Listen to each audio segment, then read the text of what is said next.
I mean, again, he doesn't know who Gabriel is, right? Because he didn't come from an Abrahamic faith.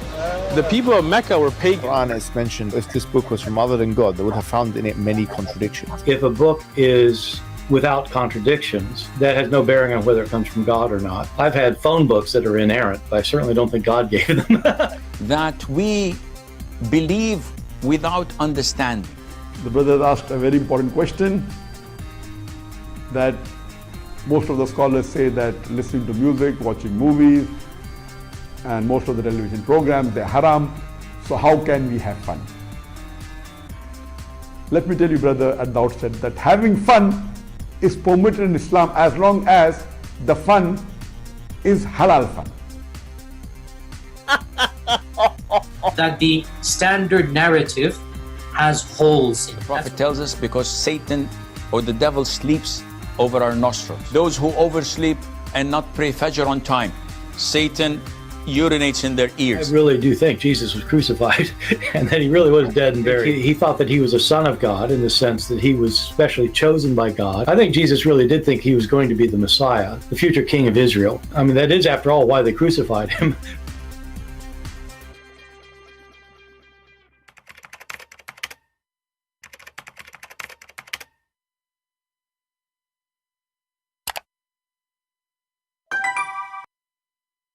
Hello everyone, and peace of Christ to all of you. Please invite your friends and let us have some good time together. Always you notice that Muslims, they love to debate those who do not know anything about their religion. The second they knew that you can get them busted easy, they avoid you, they stay away from you. But they will make a challenge just to, like, come here and I will debate you. If you are a man, come here, okay? But they go online, they debate online, but not with certain people. Here we have a brother of us. He was here in this channel before, if you remember him. He went then, you know, he went to their channel, to their physical location.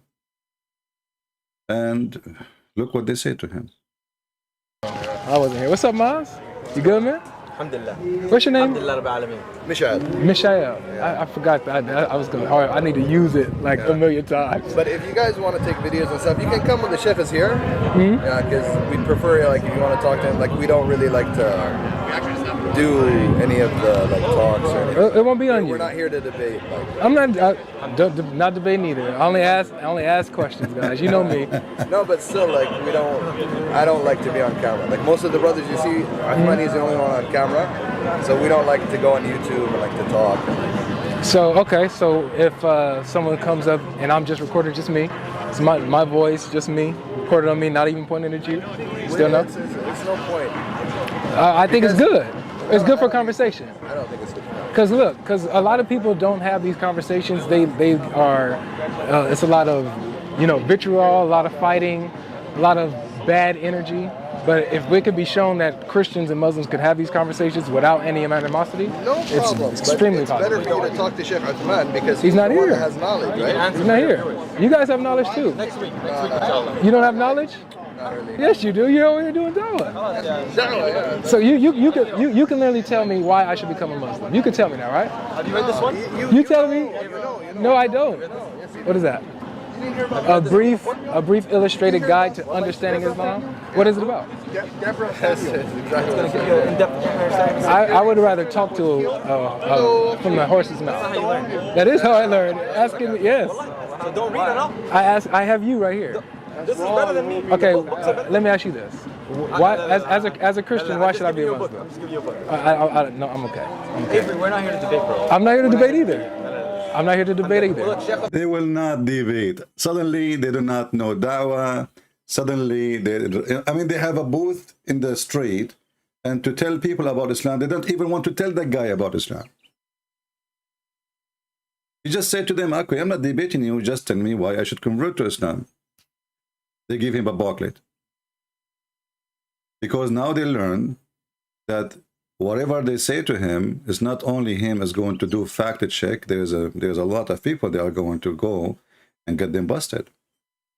So Sheikh Uthman is missing. Nowhere can be found. His team will never answer any question. And they are the one who invite us to Islam. And actually, our brother Omad, he made a video about Sheikh Uthman is missing. I don't know if you watch it. It's like a movie, actually. You know, when I saw it first time, it says, "Warning: this video contains graphic content." I said, "What the heck is that? That must be a horror movie." You know, or what is that? You know. Hey guys, look, something's really been bothering me. Since we've debated Sheikh Uthman, we haven't been able to find him anywhere. Like, he just disappeared off the face of the earth. Where are you, Sheikh Uthman? Where have you been? Where are you, Sheikh Uthman? Where have you been? Sheikh Uthman! Where are you, Sheikh Uthman? Where have you been? I come here every week to Uthman's turf. Now it's my turf. Now it's our turf. It's not his anymore. He's been running for weeks. We have a Sheikh missing. He's been running for weeks. Where are you, Sheikh Uthman? He's been running for weeks. Where are you, Sheikh Uthman? He's been running for weeks. I've been looking all over for you, man. Put his pictures on every milk carton. He's been running for weeks. We have a Sheikh missing. Missing Sheikh. Where are you, Sheikh Uthman? We have a Sheikh missing. Call, dial this number. We have a Sheikh 818. Find your Sheikh. We have a Sheikh missing. Find your Sheikh. That's a good one. Anyway, and you know, they are missing since long time ago. Those cowards don't dare even to say hello to me. And imagine, you know, this, you see, this is what you should do, learn. You know, people, they get upset when I say David Wood, he went there, he did not debate. Yeah, this is what happened. I mean, this guy is not a doctor. I don't know what his education, maybe high school. But he did the right thing, and he did fact check. Fact check. Very simple rule. Abdul, he says something to you, stop. Let us do fact check. So when somebody have a PhD and he do not do fact check, so what kind of PhD is that? Is it this is what PhD is about? You do fact check. You don't make just on your statement. So all what he did fact check, and he found that everything they are lying is saying is a lie. Very simple. You do not need to be a PhD person. Never take what a Muhammadan he say to you for granted. They lie. You noticed that each time a Muslim he say something to me, and you will see some naive Christian, they say to me, let him talk, let him talk. No, we don't let him talk. We want to check the fact which he said already. He was talking. Shut up your mouth. If you don't like it, go leave. This is not a place where just people say what they want to say. Here we have fact check. If you fail with your fact check, it means you have no fact and you are a liar. We are not here just to talk. Talk is cheap. Talk is useless if none of the talk is a fact. We will open our Skype, and as you see, the Muhammadan are running away from debating us.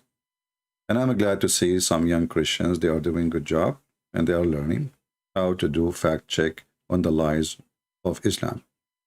Islam without lies dies. That's always something you have to put in your mind. So when a Muslim, especially the one who grow a beard, is trying to introduce for you his religion, the number one thing you need to ask yourself, how many lies he said to me in the last 60 seconds? Not 60 years, in the last 60 seconds. They love to lie, and so, you know, Islam without lying does not survive. My Skype is open. If you are a Muslim and you like to join us and prove us wrong, we will do fact check together, and we will see how Islam can function after we do fact check. There is something very simple, you know, about even Christians, you know, when they talk. You know, a Christian, he meet a Muslim, suddenly the Christian, he will start saying what he heard in the church. We are saved by the blood of Jesus. You ask him, okay, what does that mean? He start like, he don't know. You know, he's copy. The same as the Muslims. You know, Muslims are copy paste. There's many Christians, they are copy paste. We are saved. Jesus saved us from he paid for our sin. Okay, what does that mean? It's like, you know, he died for us. Okay, but what does that mean? So you need to first, before you claim to be Christian, to do fact check on yourself and what you are saying and how much you understand it and how much you are able to represent what you learned. Not just saying words, especially when you speak to people who they are not Christians, who do not know what does that mean.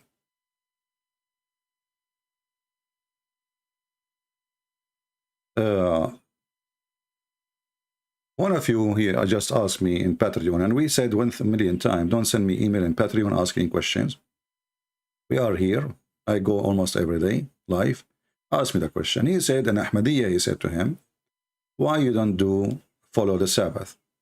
And, you know, I asked myself, why a Christian himself cannot answer such a question? First of all, are we Jews? Isn't this is the command was given to the Jews? So why you don't say to him, why you don't yourself as a Muslim, you claim that Moses was a Muslim. As long Allah, he gave the order to Moses, people, to follow the Sabbath, then you Muslims are obligated to follow it too. Aren't you keep saying that Muhammad and Moses is the same? And Moses was a Muslim, Isa was a Muslim, Abraham was a Muslim. So how come the Muslim Moses, he have Sabbath and you don't? Why you don't respond right away in the speed of light and get them busted? And even the stupid Quran say clearly that this is a command Allah he gave to Moses to give to his people. But because the Muslims, they say that the Jews are the same as Muslims, specifically Moses and his people, then the Muslims, they have to follow. And as you see, Sabbath is very serious for Allah, to the point he made those who transgress in the Sabbath pigs and monkeys. Chapter 2, verse number 65. And this is alone actually proving to us that Islam is a fraud, because if Allah, he made somebody pig and a monkey for transgressing or like doing something wrong by not obeying the Sabbath, he made him a pig and a monkey. What about rape? What about child molestation? What about killing? Which one is more ugly? Somebody he decide to water his plant on Saturday, or somebody he rape a child. So Allah, he will make you a monkey and a pig for disobeying Sabbath, but he will not punish you for the bigger crime. Obviously, this is a fiction. And as you see, this is Moses speaking to his people about the Sabbath, and he ordered them to do so. And you will see here, it says that Allah, he took a covenant with the Jews. So the covenant, even in the stupid Quran, it was a covenant to the Jews. To do what? To follow Sabbath. But the funny is, if we ask the Muhammadan, where is the 10 commandment which God he gave to Moses? We will find that Muhammad himself, he failed in every single commandment. Not to forget to mention that the dummy Muhammad, he claimed that Allah,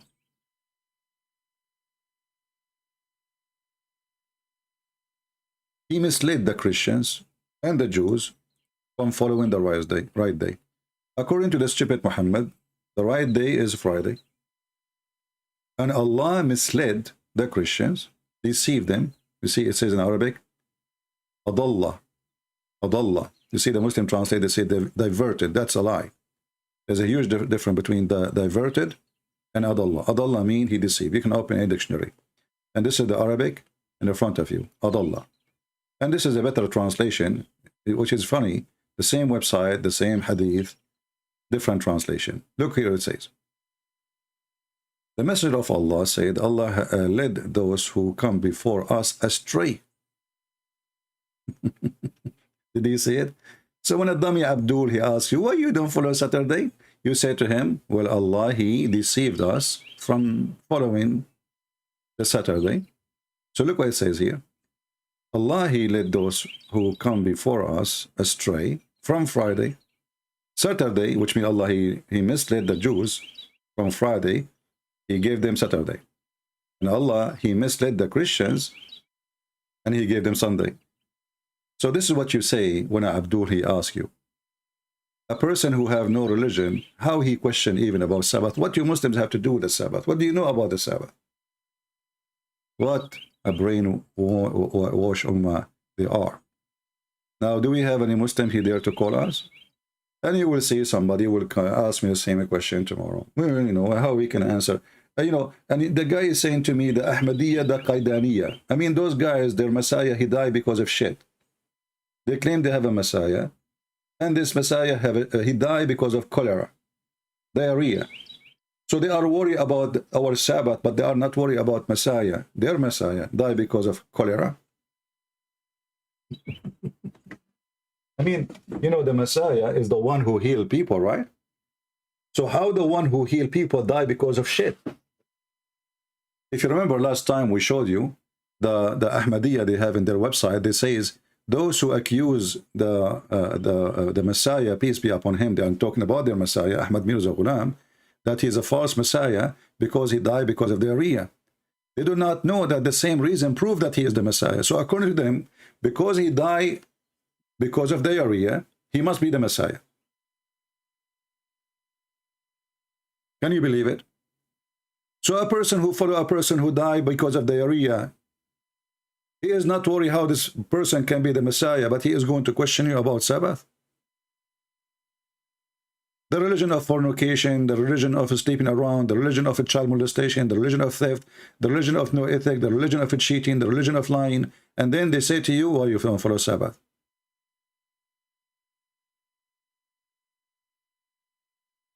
Why the Muslim calendar is short? Because they are using, you know, the wrong calendar. You know, the lunar calendar, it used to be used in the Middle East by all nations, including the Jews. But what happened, Muhammad is a foolish man, as usual. And he wanted to look different. So he took from the Arab, their tradition, he took even the names of the months, like Ramadan. Ramadan is a month exists before Islam, and the name is not new. But Ramadan before Islam was not the same as Ramadan today. The Arab, they used to fix the lunar calendar by adding a few days every few years. And the same until now, actually. Those who want to follow this lunar calendar, they have to do correction. Muhammad, because he's an idiot, and he wanted to be different, he told them that this correction is wrong. Chapter 9, verse number 37. So adding days, which will cause delay of occasions, because you are adding days to the year to fix it. This is from the act of shaitan, according to Muhammad. So look what happened now to the Muhammadan. Because of the stupidity of Muhammad, Ramadan sometime come in December.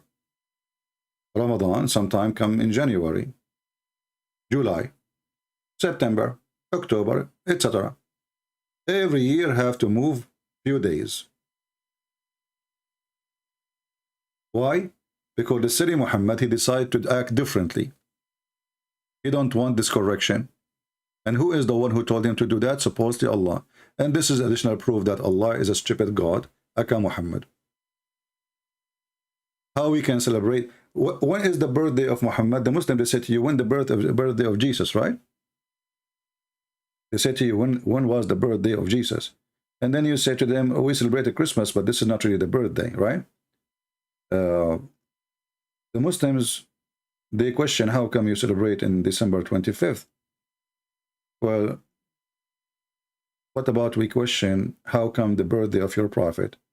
1 year is in January, 1 year it is in October, 1 year it's in August, 1 year it's in September, 1 year it is in May, 1 year it's in March. When is the birthday of your prophet? Why it became a mockery? Because simply, Muhammad, he created this verse, claiming that this is from his God, and the one who act the correction of calendar is a kafir. This is from shaitan. For us, when we celebrate the birth of Jesus, We are celebrating the occasion. We are not celebrating the date. Because first of all, any date, even if we know the date, is not cannot be celebrated again. Time does not go back. So if somebody is born January 1st, and then every year he celebrates January 1st, in fact, this is wrong, because even the sun calendar have error in it. It's not perfect, and you have to add correction. We have something called lab year, right? Even in the sun calendar. So every 3 years we have February 29th. So you have to add, let us say, if you are a person who live for 50 years, then you have to calculate how many days are added to the year, and then you take them off, and then you will be back to the correct date. But even that date will never be celebrated again, because time does not go back, it goes forward. So we don't celebrate occasion, sorry, the birth date, we celebrate the occasion. When you celebrate the birth of your son, you are not celebrating the date, you are celebrating the occasion, his birth. Do we have any Muhammadan? Who is a brave Muhammadan is not yet missing?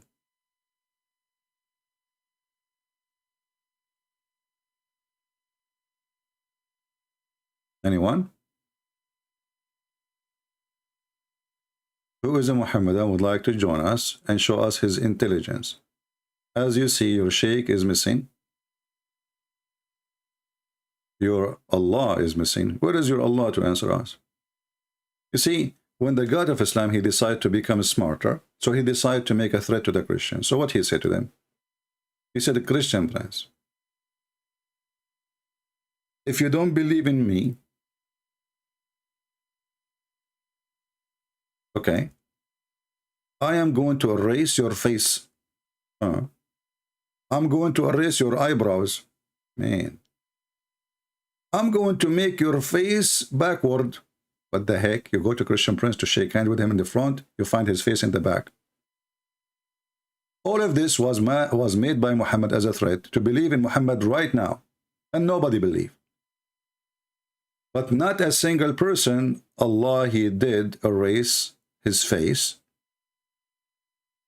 zip his mouth, put his eyes in the back, as the verse is saying. So it was a catch-up threat, like the threat Mr. Sheks Uthman he faced. We have your video, we are going to post it later, and never posted anything. We have you in video, we will find you, and nothing posted. He did not even report to the police because it's a lie. So who is a Muslim can explain to us how come? You see, Jesus the Messiah, he cursed the tree died right away. Do you know? And it is a fig tree. Maybe some of you do not know how hard really to kill a tree, normal tree. What about fig? Fig are very aggressive. They can live in the middle of nowhere, in the desert. They can handle the most harsh weather. They can stay without water for a long time. Jesus says one word to the tree is dead. Allah, he said million words for the Christians, and nothing happened to the Christians, as you see. Catch up, God. He said he will erase our faces. And if you say this is in the day of judgment, well, the stupid Muhammad, he added his own words to cut you busted. Look what he says. The same as we did to those who broke the Sabbath. So this is not going to be happening in the judgment day. The Jews, supposedly those Jews, they did fishing on Saturday. And right away, Allah, before the end of the day, he made them pigs and monkeys. So this is not about the judgment day. He said it clearly, the same as we did to those who broke the Sabbath. Do we have any Muslim?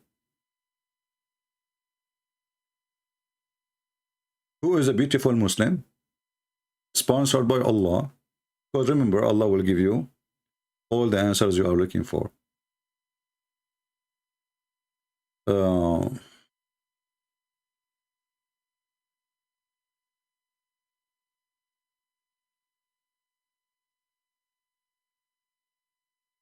I'm receiving messages, I think, from yesterday. Okay,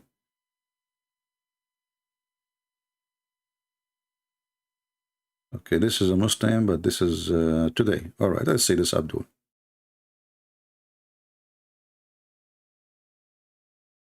I hope it's not Mr. Fufu, the stalker.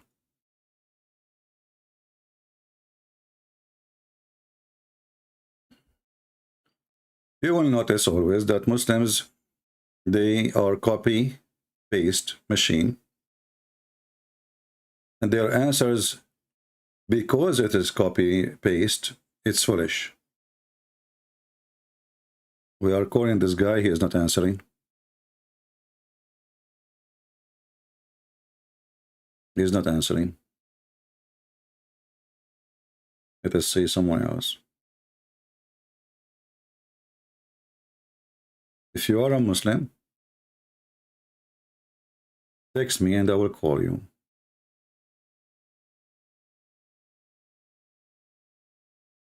Until now, I don't see anyone.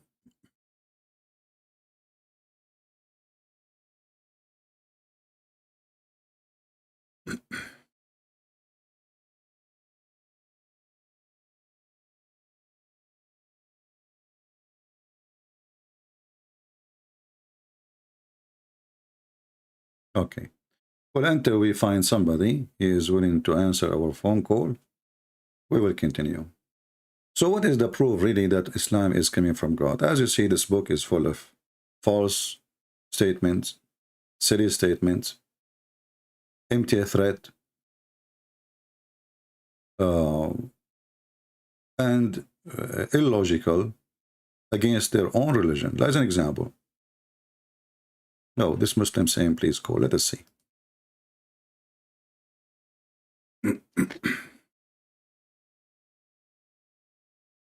We are calling him. Yes, my friend, you are a Muslim? Yes, I am Muslim. All right, my friend. Are you Muslim? No? I am smart, so I'm not a Muslim. You cannot be smart and a Muslim at the same time. What do you think? Yeah, you're smart. Yeah, your voice is cutting. If you have too many applications, close them down. Huh? Yeah. Yeah, as an example, look with me. In chapter 4, verse number 48, it says that Allah forgive not those who take partner with him. Is that true? Yes, that's true. That's mean all the Muslims who converted in the time of Muhammad, Allah did not forgive them, they will go to hell. Abu Bakr used to take partners, Omar, he used to take partners, all the family of Muhammad, they take partners, but you just say this is true. So how he promised them heaven, the companion, and they are the one who used to associate with Allah. Huh? But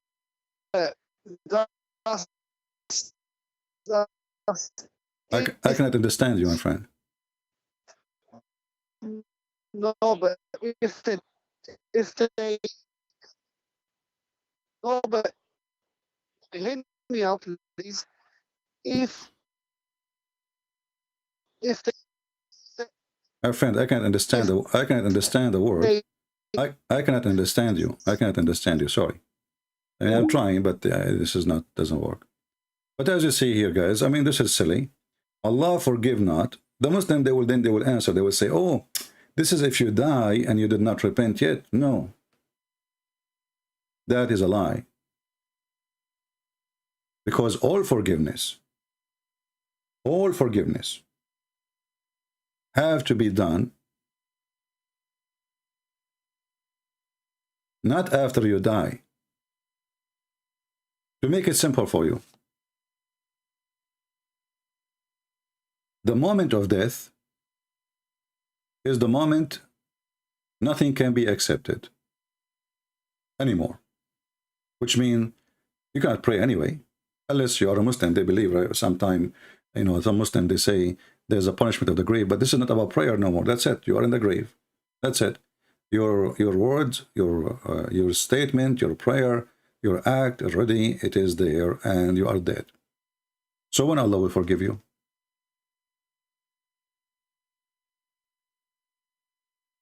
A Muslim will say to you, well, in the day of judgment, this is when he forgave or not. Okay, no problem. But then You repent when? You repent only before you die, not after you die. And here it says, Allah forgive not the one who take partner, which means even if you ask for forgiveness, He will not forgive you.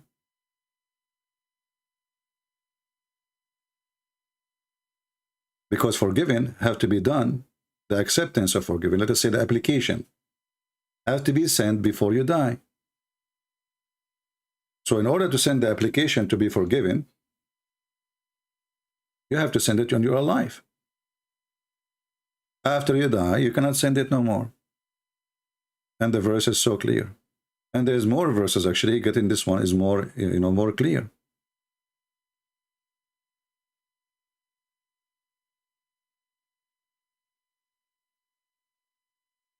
The Quran says,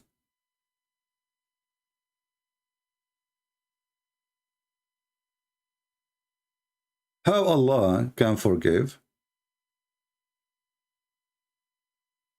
anyone who left the religion after he became a believer, anyone who became a kafir, unless he was forced to. Forced to, this is a different story. I can agree. Like, somebody, he forced him, he says, say you are out of Islam or I will kill you. And the guy, he said, okay, I'm out of Islam. Okay, no problem. But the verse is so clear. The one who left Islam after he accepted the faith, Allah will not forgive him.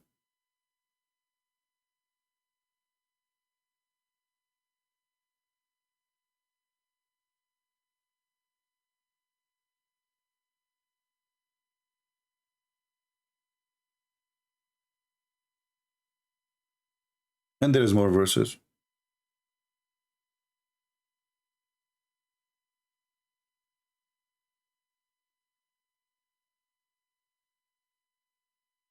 Any Muslim?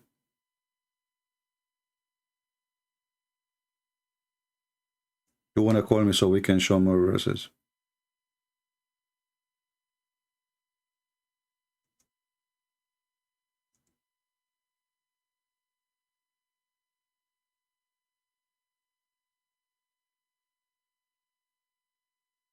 Anyone?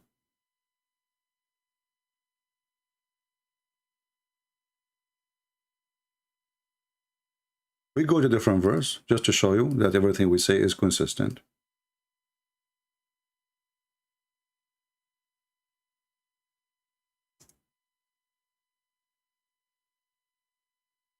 And I hope you guys are taking notes. Chapter 3, verse number 19. It says clearly that those who became kuffar after they accept Islam, there's no repentance for them.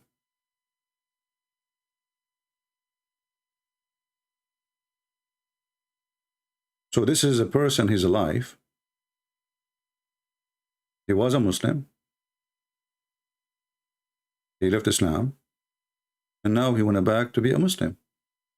The same as this guy, with his name, Edward, the funny guy, idiot, attention seeker. So he was a Muslim. He left Islam, make fun of Muhammad and the Quran. And now he became a Muslim again. But the donkey, he do not know that the Quran made it clear that no repentance is accepted from him. And this is clear in front of your eyes.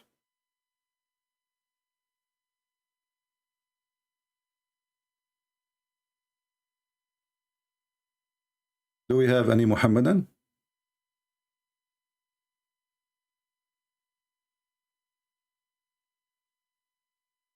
The verse we are showing you, this is chapter 3, verse number 90.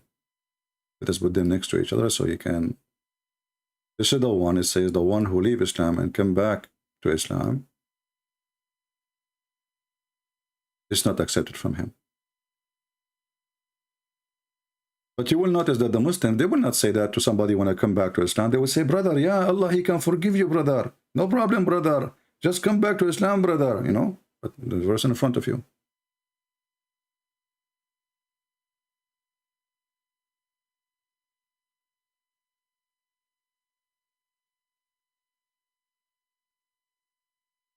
Any Muhammadan?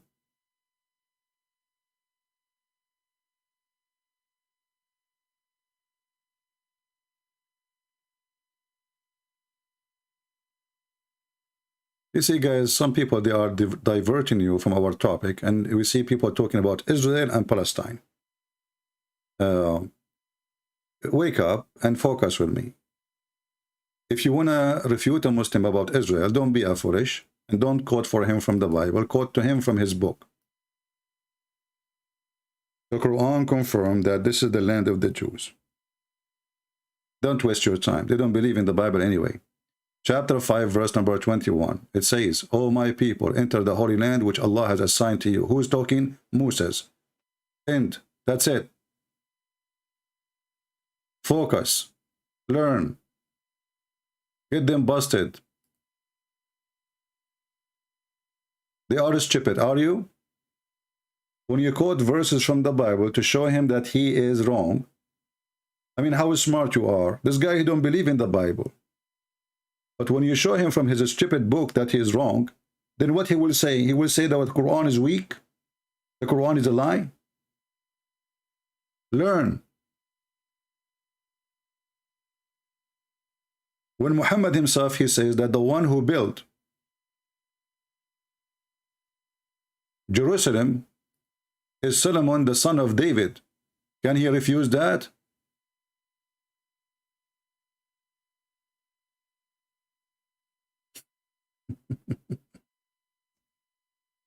Can he spit at his prophet?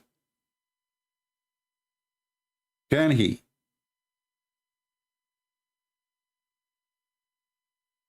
They love to divert you from the topic so you don't laugh at their religion. And they're always successful, by the way.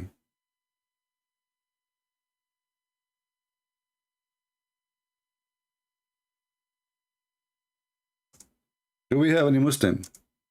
And any Muslim will try to divert us from our topic, but will block you. You want to call, call. You want to focus with us on the same topic we are talking, you are welcome. You want to start speaking about the city of Palestine, which is not even mentioned in your book, we will get rid of you.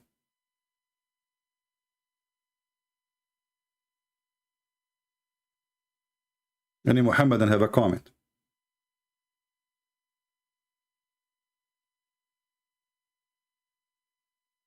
Anyone?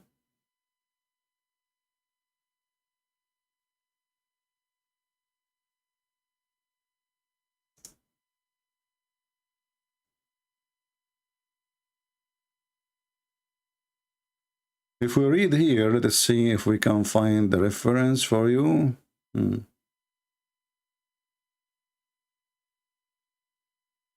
Let us see.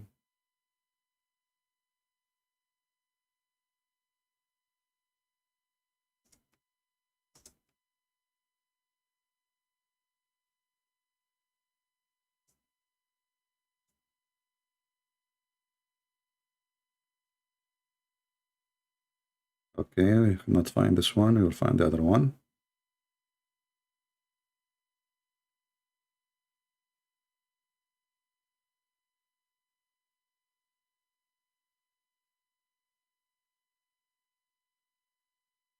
The problem always of those people who debate about the religion,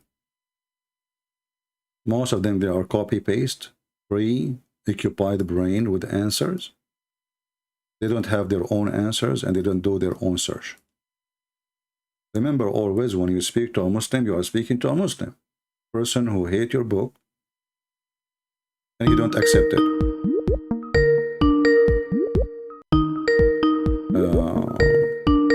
Let us see this person.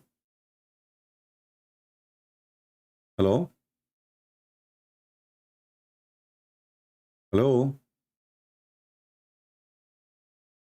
You have a very bad noise in the back. I can't hear you. Okay, now I hear you. Go ahead. Yeah, this is Joseph from India. Okay, Joseph. I have some questions about Islam. Hey, my friend, why you said to me in the chat you want to debate me? No, it wasn't me, CP. Was what? It wasn't me. Let me see. I don't know. I saw a chat here. Okay. Oh, not you. Sorry. Okay. All right. So you are a Christian. Yeah, I'm a Christian. But don't you know we take only calls from Muslims?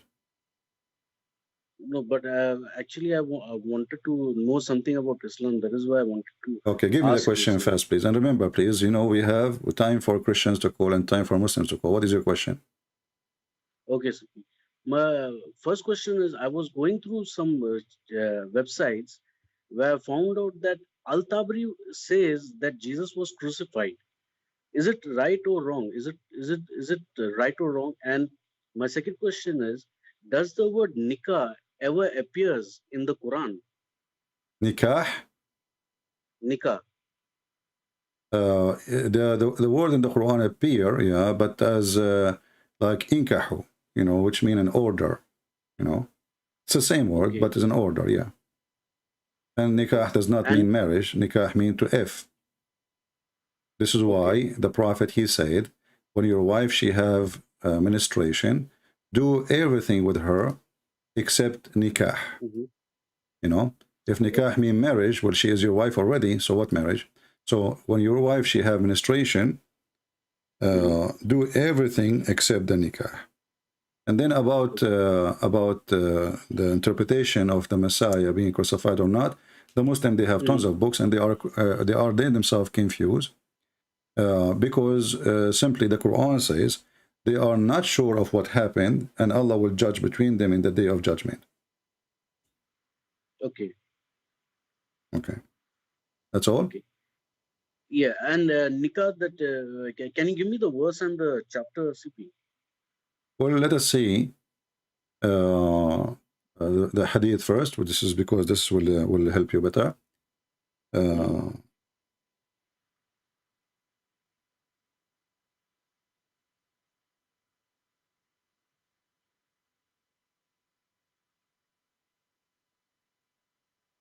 We are going to put it out for you. Here we go. And we will show it to you in English, so you do not need to look for it in Arabic. Muhammad is teaching the Muslims that you can do everything with your wife when she has her menstruation, except nikah. And the Muslim here in translation, you need to take a note that the Muslim in the translation, they translate the word nikah as sexual intercourse. But the word in Arabic is nikah. Isna'u kulla shay, and this is Sahih Muslim, hadith number 302. And this is Sunan Ibn Dawood, hadith number, and this is Sahih again, hadith number 258. And this is again Abi Dawood, hadith number 2165. And you will see here in Arabic, it says, جامعوهم في البيوت واصنعوا كل شيء غير النكاح. So when your wife, she have her menstruation, lay with them, you know, have sex with them, but not intercourse. And nikah simply is to F. All right? So when they lie, they say the word nikah does not mean what Christian Prince is saying, the proof in front of your eyes. And about the Quran mentioned that many times. As an example, when Allah, he ordered them, according to the Muslim, to get married, he did not say to them, marry. He said F, F2, F3, F4. And if you could not afford it, then you F1. Chapter 4, verse number 3.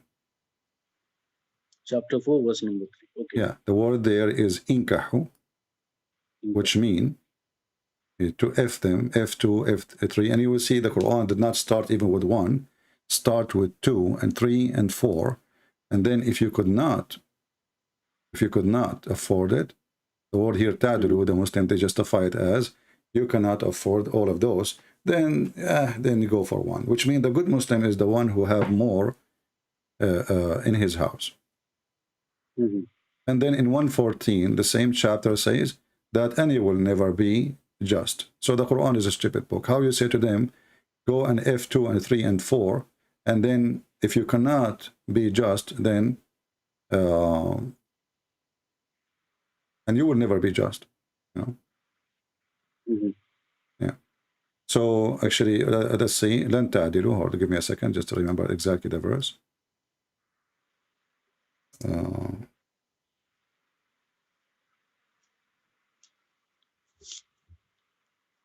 Yeah.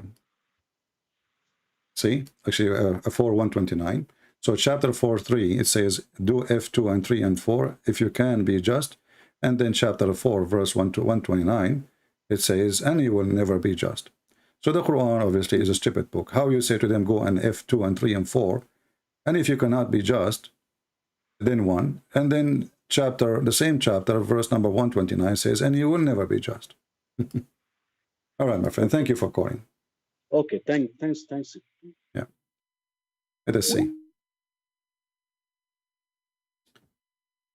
Where is the Muslim?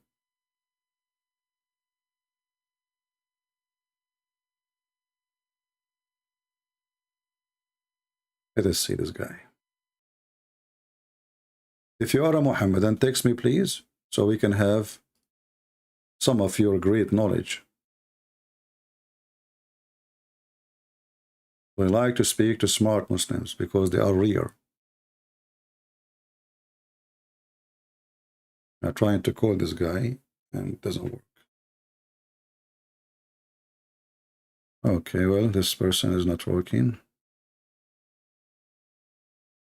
Any Muslim? Anyone?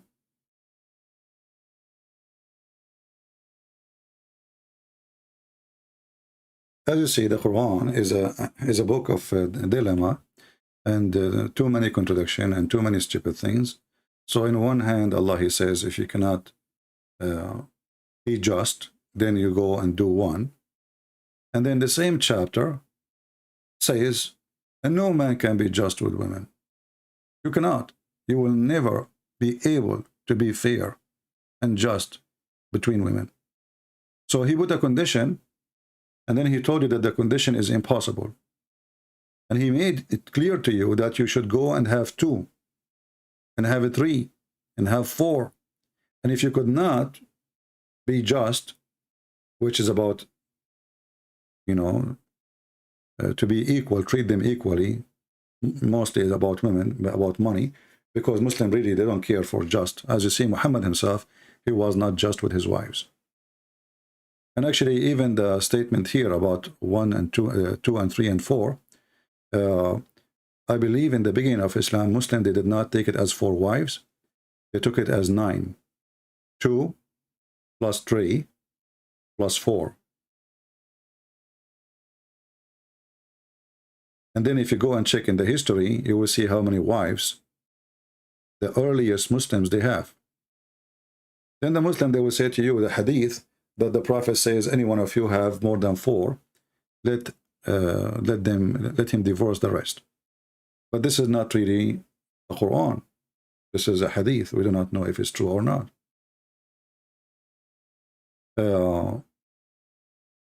Don't you find it very strange and very stupid to say, go and do 2? Let us say this is marriage, as the Muslim they claim. How you can marry 2? You go marry 2? Like what? Like, is that like in a store? You grab 2 from the shelf in the same time?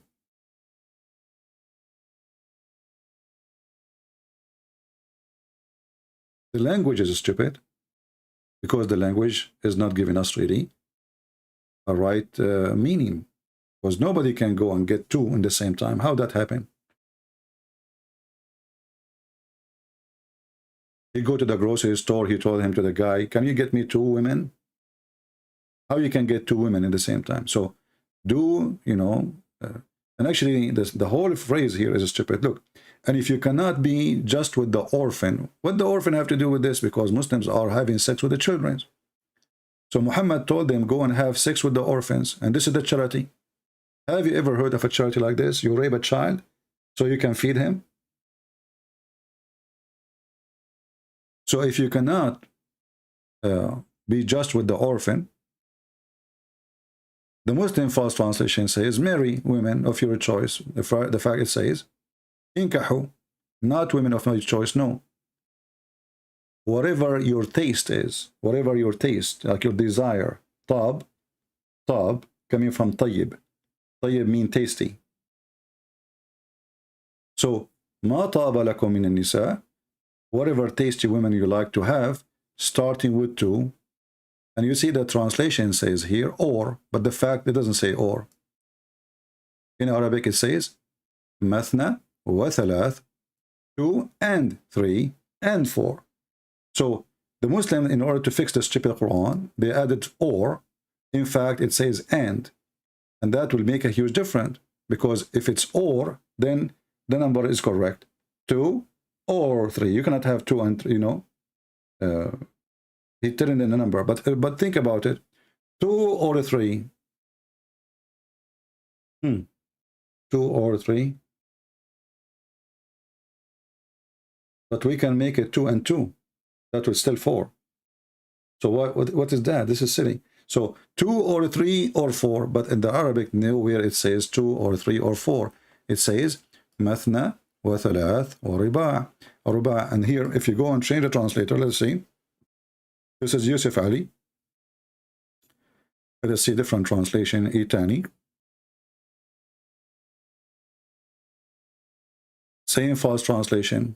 Or. That's false. Let us see different translation. At-tab. Or. Not even a single one of them is honest. Unbelievable. Different translation. Mawdudi. Mr. Doody, he says, or, he's adding or too. That's false.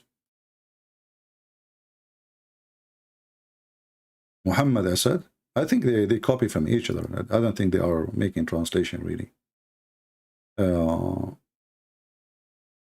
Okay. If you have a reason to fear that you might, I mean, look, this guy he added a new paper, you know.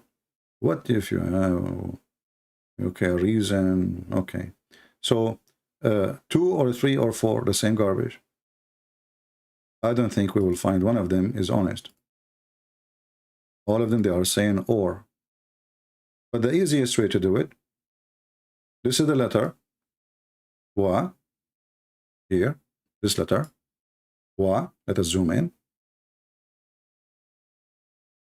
You go right now, you type the letter in Google Translation, and you will see wa in Arabic mean and. Or you can open dictionary. Actually, we can do this. But maybe that will be hard in search engine because it's one letter that will show us million words. You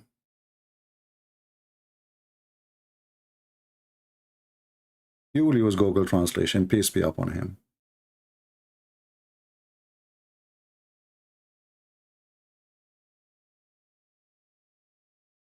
Copy. We go to Google Translation. And we insert the words. Why is not pasting? Where is the paste? Maybe I did not copy there. Let us go again. Okay.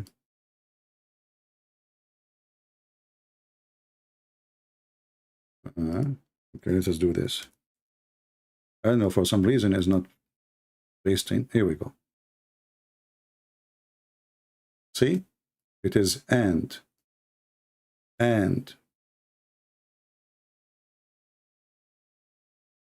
Not or.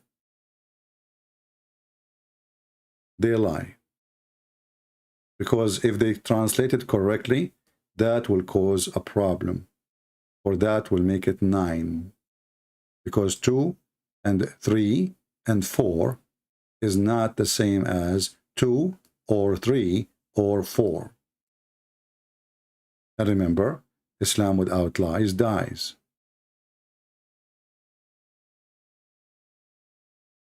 Do we have any Muhammadan?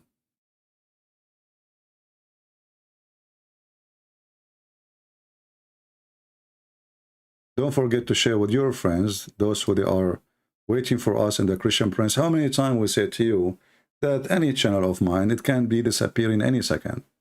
My channel there is still there, but people, they are waiting for me there, and I am here. Why? We told you a million times, always you can check in Patreon/Christian Prince. The video I posted last is where I'm going to be. Very simple. Subscribe there. Even without subscription, you can see it. But, talking to the walls. Or maybe people are so lazy, they don't even want to move their finger. Like, I go to Patreon, no way. No? Anyway. We are live with 600 or 500 or 2,000, doesn't matter. We are alive, and Muhammad is dead. Do we have any Muhammad that want to say anything? As you see, wherever we go in the Quran is full of stupidity and mistakes, and nothing makes sense. What kind of God he says to man, if you fear not to be dealing fairly with the orphans?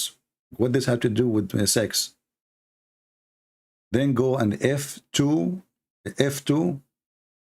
So why Allah did not say to Adam, let me create for you 2 Eve and 3 Eve and 4 Eves? How Adam was satisfied with 1 Eve? Maybe Eve at that time was so hot. Maybe she have 7 breasts. Isn't it the Muslim, they say Islam is the religion of the fitra? Okay, what fitra? They say natural. Okay, a natural. Adam and Eve, man and a woman.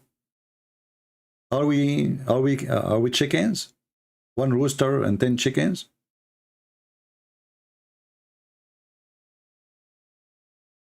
And why Muhammad he have all those wives if Muslim can have only 4? Oh, Muhammad he have a privilege. Well, how come his privilege is about his penis? Muhammad is not going to be a happy prophet if he have 4 women like the rest of the Muslims?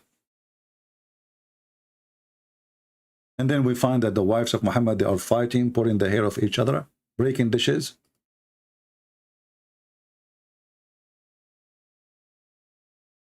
Do we have any Muhammadan?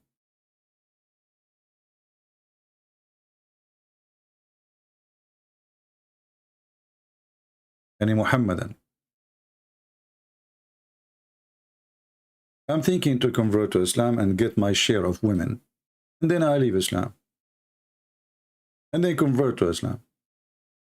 Each time I feel like, I want to have some more women, I convert. And the Muslims, they say to you that the Christians are jealous from Muslims, which is very funny.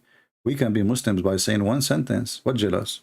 I mean, you see how easy? Like I can be jealous from, let us say, a person he loves money. He can be jealous from somebody is very rich. Well, he cannot be rich like him by just being jealous, or saying a statement. In the case of Islam, I can all the jealousy you're talking about, I can get what you have, which is nothing, by the way, because what you have, having 4 wives is not a privilege, really. It's a stupid thing.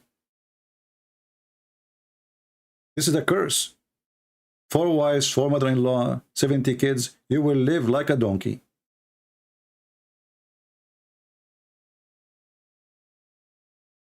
And then you go to heaven.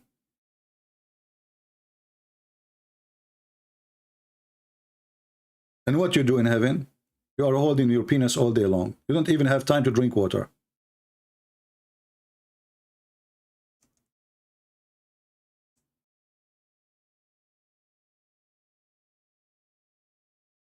The Quran says that the Christians, they would love to take you away from your belief and make you a kafir, which is very funny. And what is the reason the Christian they want to do that? Because they are jealous. Have you ever heard of a stupid, reasoning? Like, let us say they want to deceive you, okay. Let us say they want to, they are lying to you, okay. But because they are suffering from envy,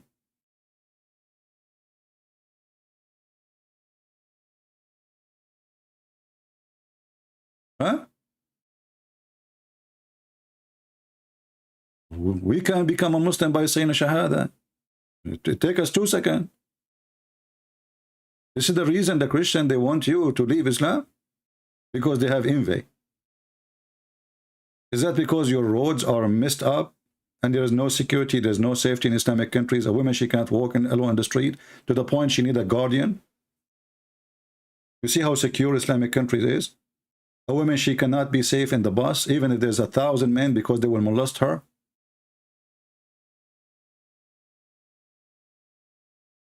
Don't you Muslim, you put guards over the graves when a young woman, she die? Because you're afraid that a bunch of Abdul, they will come and they will drag the woman from her grave and she is dead and you will rape her? What envy?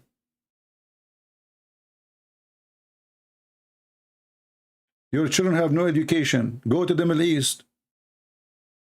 You go inside university, you will find 60%, 70% of the students, doctors, engineers, lawyers are Christians. What is the Muslims? They are the majority of the population. We have envy.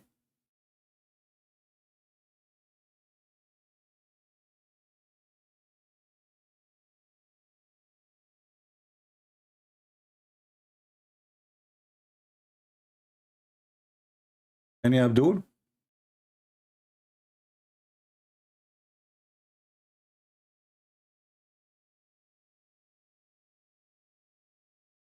Not in your country. Option, what is your country, my friend?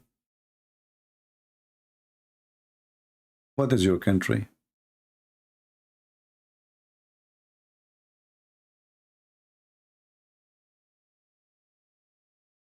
I never saw an Islamic country is safe and secure. Emirat is the place of prostitution, human trafficking, all madness. Saudi Arabia, a woman will disappear if she walk alone the street in 5 minutes.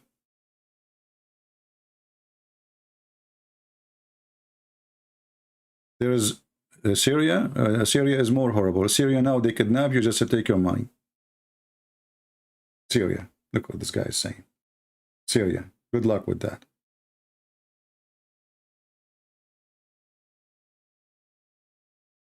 A lot of security in Syria. I believe you, my friend. Do we have any Muhammadan here?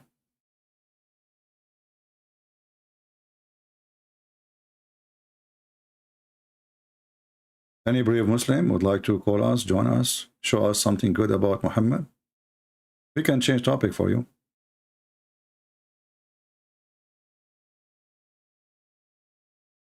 Get Middletown, Chicago. Yeah, but you cannot compare Chicago, even if you claim about Chicago, to anywhere in the Middle East. Middle East, they kidnap you for reasons very extreme. Like in Chicago, you might find 2 gangs fighting over drugs. They don't go and just get a guy walking in the street. In the Middle East, no. In the Middle East, you walk in the street, somebody look at your eyes, you look at his eyes, right away you have a fight. Roosters. And then there's no just. The police is corrupt. The guy will shoot you. They take you to jail. After 5 minutes, you're out.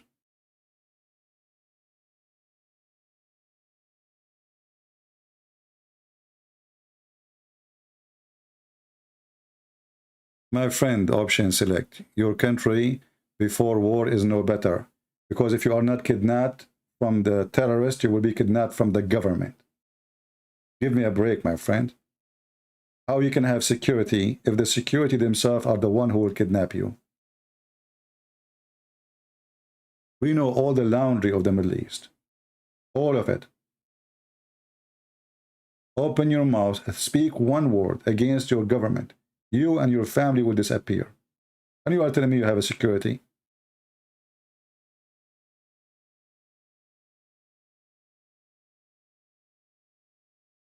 Jordan, Syria, Emirat, Bahrain, Qatar. The Prince of Qatar, he put his father in jail. His father.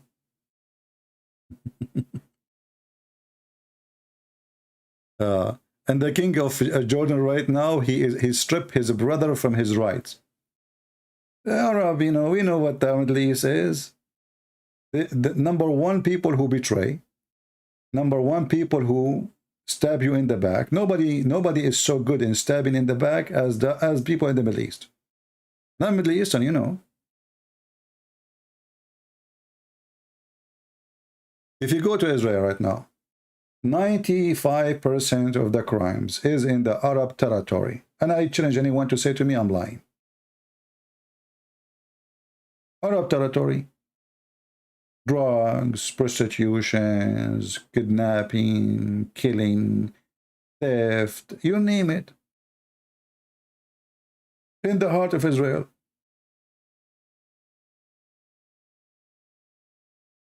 If you go right now and check how many Muslims in jail in France, you will find how high the percentage. But the Muslims in France, they have a low, I mean, they are not, they are big in number, but they are still a very low minority in France. So why the majority of people who they are in jail, they are Muslims?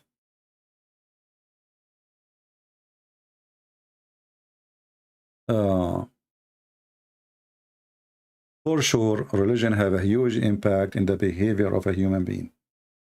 And Islam does not teach you to be decent. You know, when Muhammad, he says a man, he can lie to his wife, and the wife, she can lie to her husband. What kind of a society we are creating? The whole society lie to each other.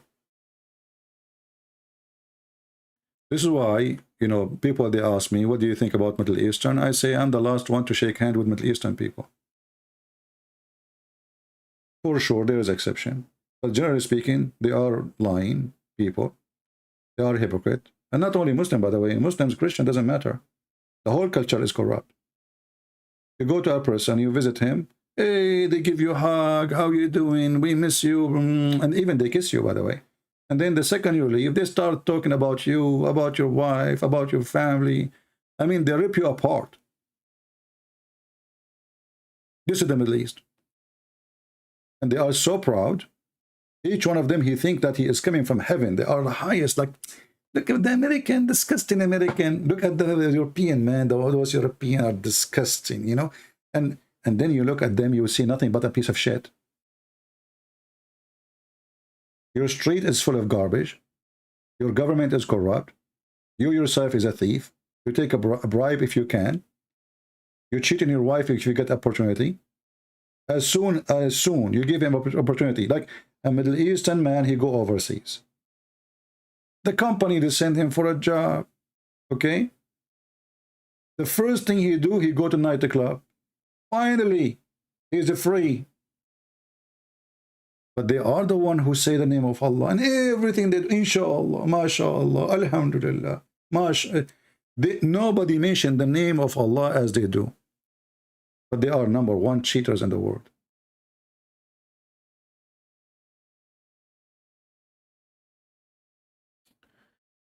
Anyway, reality. And not only that, just to show you how corrupt they are, if a boy, if a young man, or even an old, he start having a sexual relationship out of marriage, the family, they will not be upset. If their daughter do that, oh man, they will kill her. This is a brought shame to the family. They are very hypocrite. And then what their daughter do, they do it under the table, secretly, because how their son is having sex around, simply because there's other daughters from other families, they are doing that, right? Which means the whole society is corrupt. But everything is under the table. But when they find that their son is doing that, they are proud about their son, how many girls he slept with. This is the Middle East. Welcome. The land of corruption and fabrication and lying.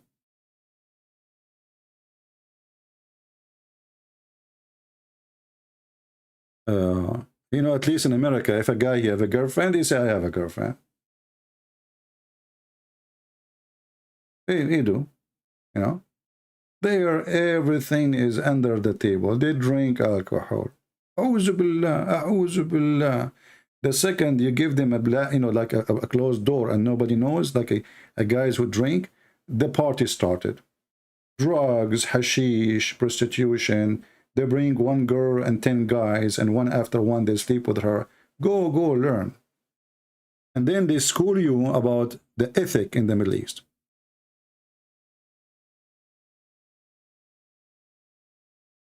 And as you see, I'm speaking not only Muslims, even Christian. They got their shares of the corruption too.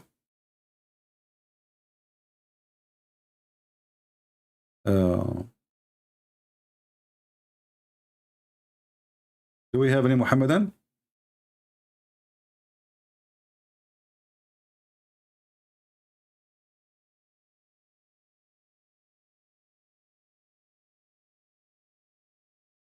Anyone?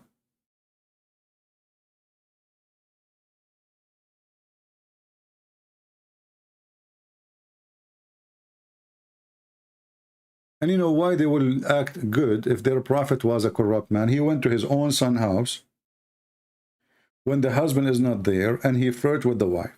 This is the best man. You go to the Middle East, they will say to you, the prophet was the most ethical. He is the highest. Who can be like the prophet? I mean, who can be like the prophet?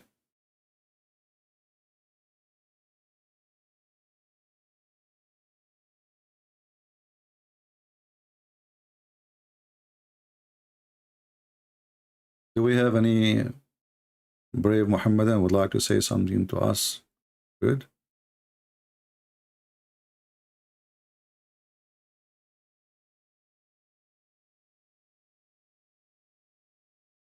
You are very hypocrite.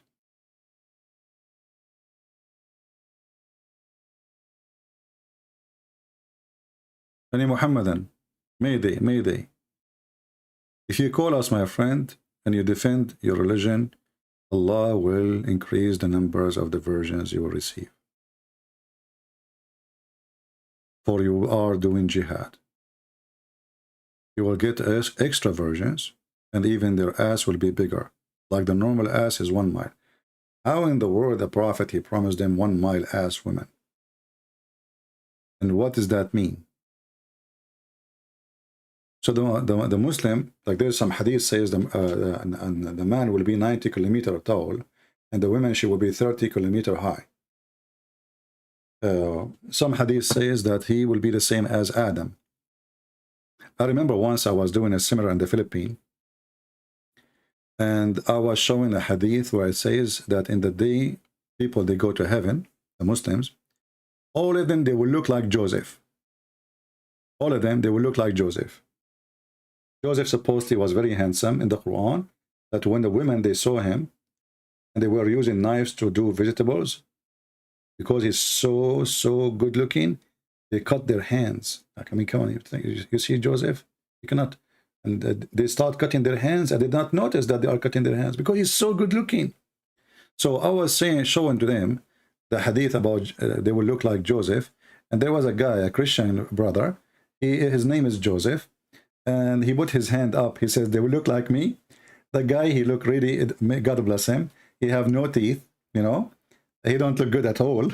You know, I mean, as a in the scale of look good, and people, they die laughing. You know, I mean, he's very humble to make example of himself. So he said, sir, my name is Joseph, they will look like me. His teeth is gone. I mean, I was saying, trust me, you look good, my friend, God bless you. But it was very funny. All of us, we will look like Joseph. All of us. I mean, can you believe how stupid this heaven is? And this is why the Quran says that the women, they will be restrained in their tent. Why? Because if they get out, all men look the same. How they will know which is the husband? You know what I mean? So they have to be restrained inside the tent. You see here, the translation says, this is false translation. It says they will be restrained inside their tents. Because if your wife, she get out, how she will find you? All the men, they look the same.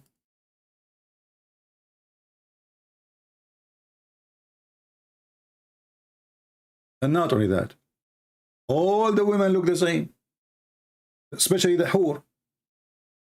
All the hur, they have the same hair, the same face, the same age, the same height. And we as men, we will be 33 years old. We will be the same age of Jesus, same face of Joseph, and the same height of Adam, which means 6th floor high. So you go to a dating website in the heaven of Allah, you will find all women, they have one profile. The same age, the same name, and even they sing the same song.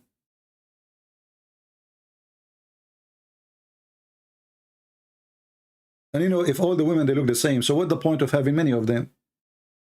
What's the point of changing the women? If she is the same, it is just a copy. And all of them, their name is Hur. So you say Hur, all they say yes. No, I talk to you. Yes, sir, you said Hur. All of us, we are Hur.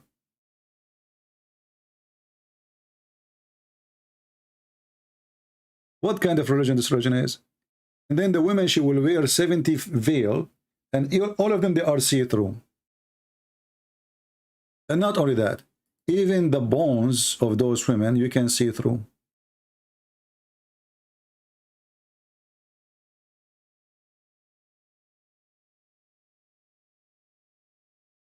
Which is very ugly. Imagine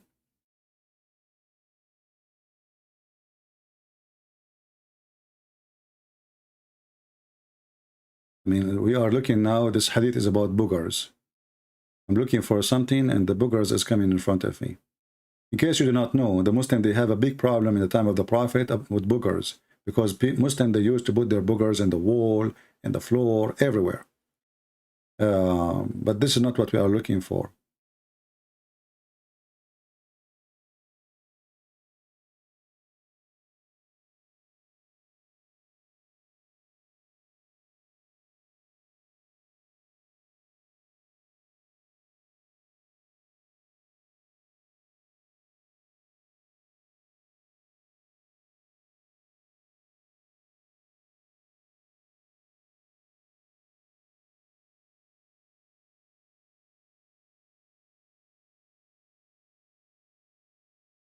Okay, so look at this hadith here.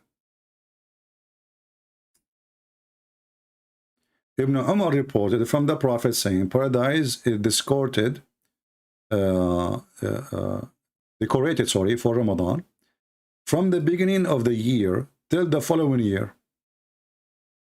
Have you ever heard of a stupid thing like this? Well, how you decorated from the beginning of Ramadan to the coming of Ramadan? Because this means you did not change the decoration. Do the decoration of Allah will be ripped by the wind and we need to replace it? LED light is burned. When the first day of Ramadan comes, a wind under the throne blows some of the leaves of paradise. On the middle, with the bright, large eyes, and they say, who is the one, the Medians, sorry, the Medians, the Hur, with big, large eyes, and they will say, my Lord, appoint us a husband from among the servants whom you shall be happy with, and who will happy with us. This is what the women, they do every Ramadan in the heaven of Allah under the tree. They sing the same song. They are horny. Please Allah, appoint a husband for us. A man, he will be happy with us, and we will be happy with him.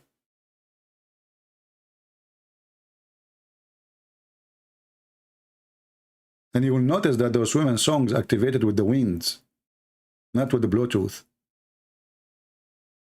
A woman in the heaven, she will say to a wife in the earth. This is a conversation between the wife of the Abdul and earth. Like Sheikhs Uthman, he have a wife. So the Hur of Uthman in heaven, they will say to the wife of Uthman, listen, okay? Listen. The large-eyed Median saying, you must not to annoy him. God curse you. He only is passing guest with you and is about to leave you and come to us.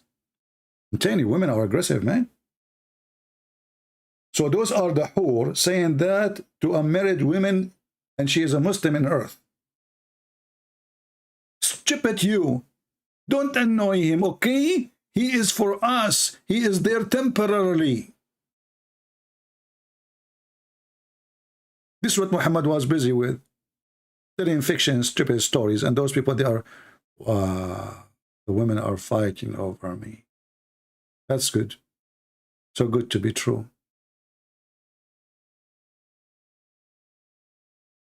My friend, if women are fighting over you, you are at risk. You better buy insurance. Don't get excited.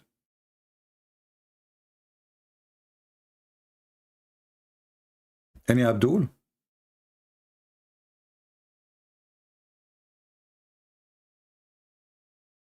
Do you think Hezbollah can be defeated by Lebanese army? You know, Lebanese army, you made me laugh. Half of the Lebanese army is members of Hezbollah. You know, the Shia, they are controlling Lebanon. The president is a Christian, but he is a fraud. You know, all what he cares is making money, give him positions. And the Shia, they are in all branches of government. The police, the, you know, and I'm talking about Hezbollah and Harakat Amal, you know. So, no. If a war happened, the Lebanese army will split, will not stay. So those who they are with Hezbollah, they will join Hezbollah.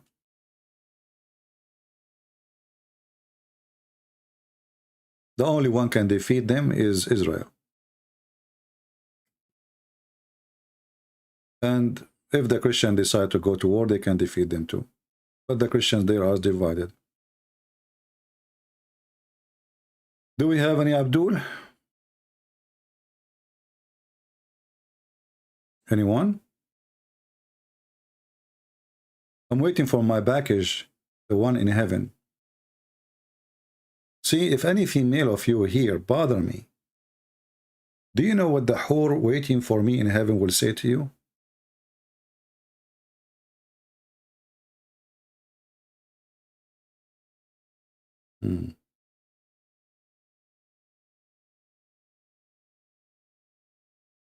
Hey, Sahih Christian, how are you, brother?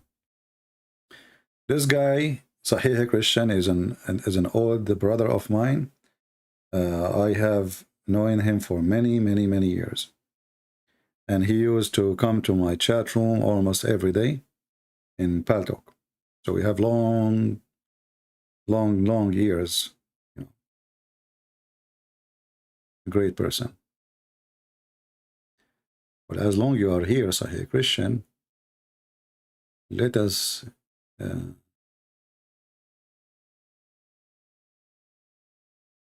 where is his name?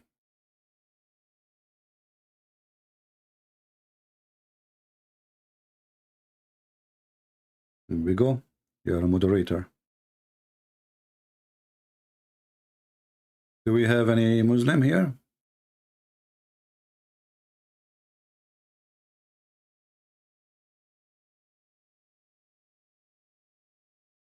Any Muslim?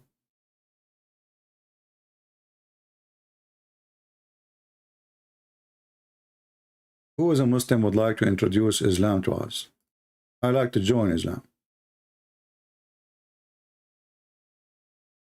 Anyone?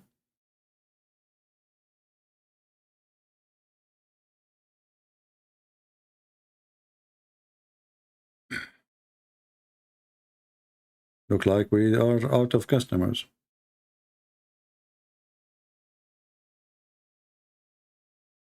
Zainab, call you?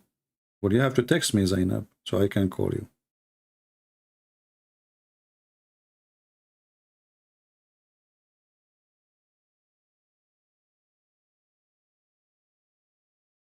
If I make you moderator, you will suckle me? Really? Well, I prefer to get a cow.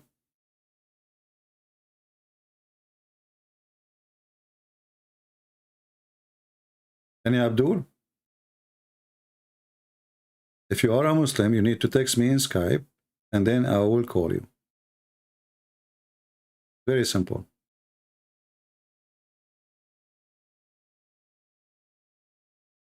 Anyone?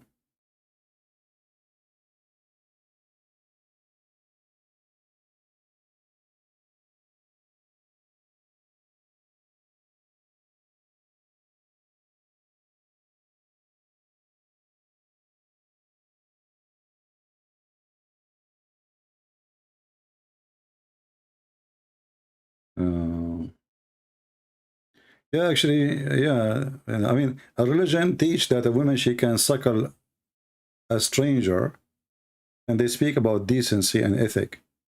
I mean, what the purpose of this suckling? A woman, she is adult, a man, he's adult, and they are not from the same family. And even if you are from the same family, imagine if your mother, huh? And you are now a man. How in the world you are going to put your mouth over her breast? Even if you are her son, but here the case is not for the son, the case here for a stranger. Even Aisha, she ordered her nieces, no one can enter upon her unless they have to suckle him 10 different times. And this was a verse in the Quran, but sadly, the goat ate it. And I believe strongly the goat did not eat this verse. I believe the one who ate it is the Muslims, because it was an embarrassment. Because think about it. If the goat ate the verse, don't the Muslims, they say we memorize the Quran? What happened to those who memorized the Quran? Okay, the goat ate the verse. Did the goat eat your memories, Muslims? Did the goat continue like she went, like she is a Trojan horse? She went to every single Muslim memory and she ate his memory, formatted his brain? And how, and what kind of a goat? She is very selective. Look, this goat, she select 2 chapters. She didn't eat the whole Quran. She ate only the one about stoning and the one about breastfeeding for adult 10 times. You know that the goat, she don't have hands, don't you? So what the goat did? The book was under the pillow of Muhammad. The goat, she jumped in the top of the bed of Muhammad. She flipped Muhammad from the bed. She jumped him. Muhammad is dead. Muhammad fell down. And now the goat, she grabbed the book from under the pillow. And then the goat, she opened the cover by her mouth. And then she have a very long tongue, my friend. It's very wet too. She start flipping pages, reading, flipping pages, reading. Not this one. Flipping pages, reading, flipping pages. Stop. Oh, we found this one. Breastfeeding for adult. This is the one I need to eat. And she start eating. And then she flip again. Reading, flipping, reading, flipping, using her tongue, flipping, reading, and then she found the verses for stoning to death. Oh, stop, this is the one I want. She start eating it. Have you ever heard of a funny, stupid story more than this? And as long as the Muslim, they knew that the verses, and they knew the verses, and knew that the verses was there, well, just add them back. Put them back. The goat ate the verse. Okay, what is the verse? The goat knows best. And the funny, they go after the Christian, they say to them, your Bible is corrupted. My friend, have you ever heard of a Bible eaten by a goat? Imagine the Christian says that Jesus, he gave us a Bible, but the goat ate it.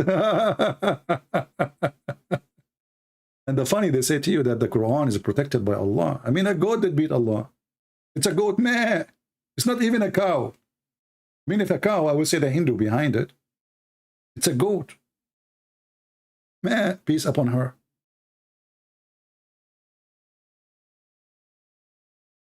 And Abdul can answer. And then the Muslim, they will say to you, this is the Da'if. It says here, Hassan. Hassan mean good. Hassan, one of the names of the grandsons of Muhammad, supposedly. Hassan mean good. Have you ever heard of religion? I mean, look how they lie. It says Hassan. They say, no, this is Da'if. It says Hassan. Hassan mean good. Da'if, Da'if. Idiot. Isn't it Hassan one of the names of your prophet, the grandsons? And it mean good?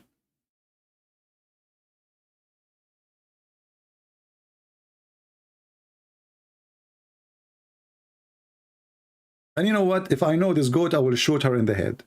Because of her, we lost one of the most funny verses ever in the Quran.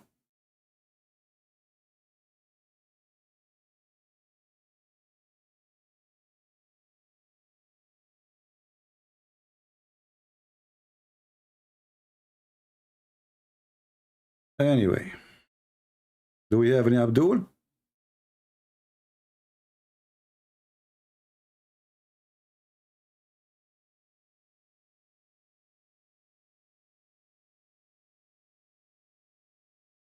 Anyone?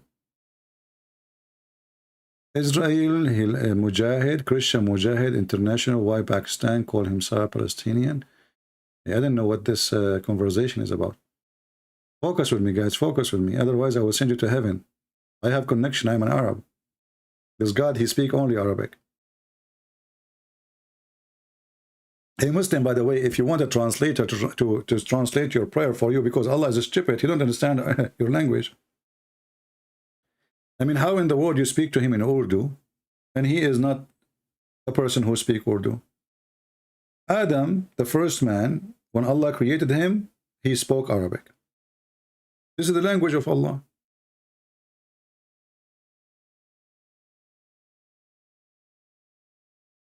Any Abdul?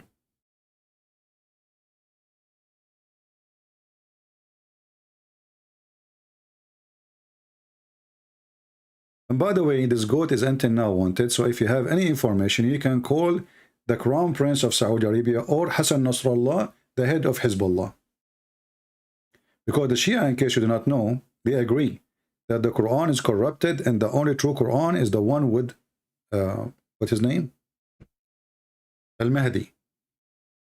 Fatima, she will give it to Al-Mahdi and Mahdi will bring the Quran with him. Quran of Fatima is the only correct one. You ask them what is the Quran is, they say it's hidden. Everything is hidden in Islam. Like Hassan Nasrallah. Where are you, Hassan Nasrallah? He's hidden.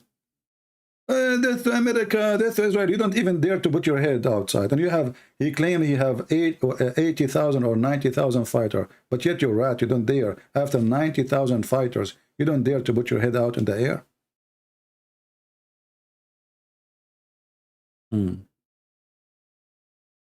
Yeah. وَدُّوا لَوْ تَدْهُنْ فَيَدْهُنُونَ. Yeah, this is another stupid thing. Oh boy. Any Muhammadan? Look like today it's dry. Yeah, this is a verse actually here.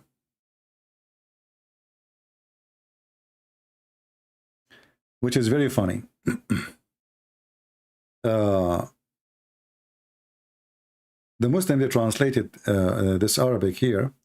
They wish that you should compromise between two brackets in religion and courtesy with them, so they too would compromise with you. But look at the stupidity and look at the dummy statement. But isn't Muhammad, he compromised everything? You ask the Muslims, why Muhammad did not forbid drinking right away? They will say to you, he have to compromise slowly, slowly. You know, you cannot say to people who smoke right away, stop smoking. This is a compromise. People, they go to the mosque and they are drunk. Did Muhammad forbid them from drinking? No. He said, don't go to the mosque when you are drunk. He did not say, don't drink.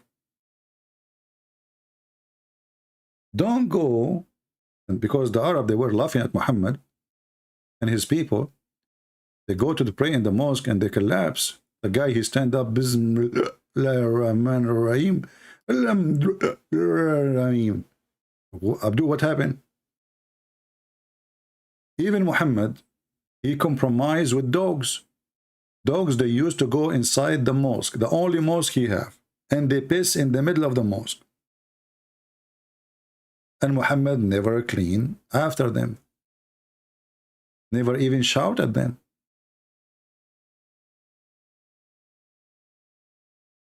And this is Sahih Bukhari. My father said, during the lifetime of Allah Apostle, dogs used to urinate and pass through the mosque. Between two brackets, come and go. I like it, by the way. I mean, look how the Muslim, they explain it to us, because you might be slow. Look, come and go, come and go, come and go. And they come to do what? To piss.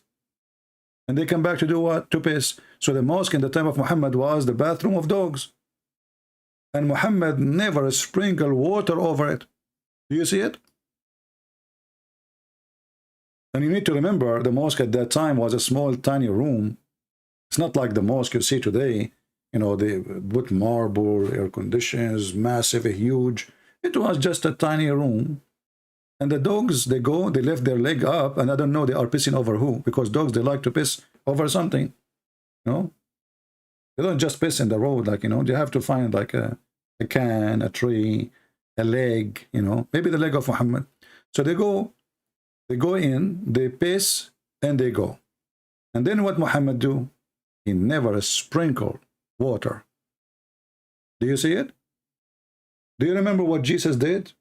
When some Jews, they were buying and selling, just buying and selling. They are not pissing. He said, you made the house of my father a bazaar.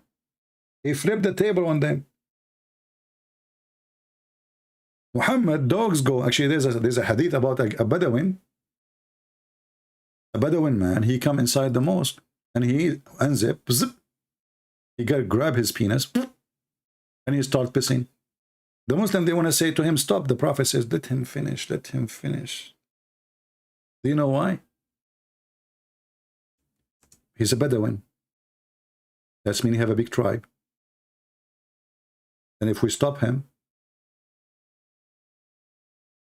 we will have a problem. So Muhammad compromised. He cowered.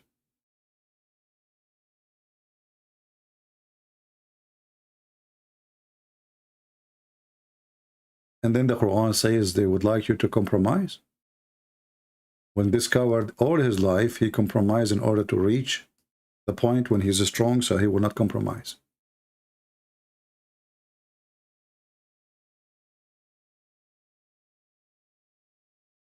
Let us see, I'm trying to find the hadith.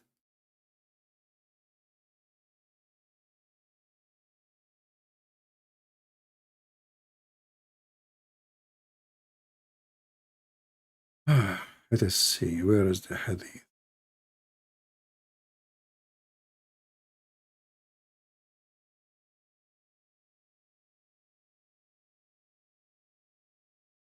You know, there is a website, they say to you, the benefit of the man who pisses in the mosque.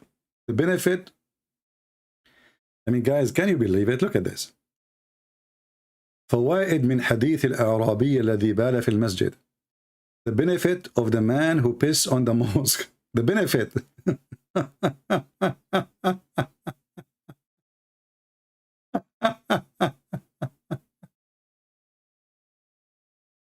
I mean, there is a benefit. You know, there's a benefit from that. Even this one, they praise Muhammad for it. The guy, he pissed standing inside the house of God.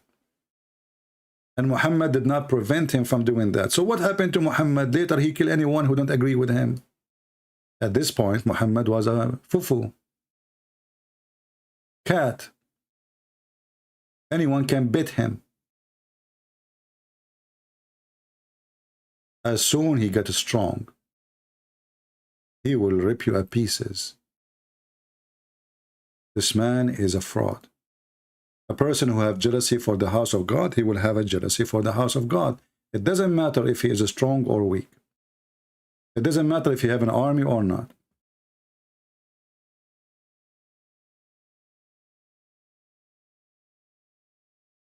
I'm trying to find the hadith for you in English. Give me a second.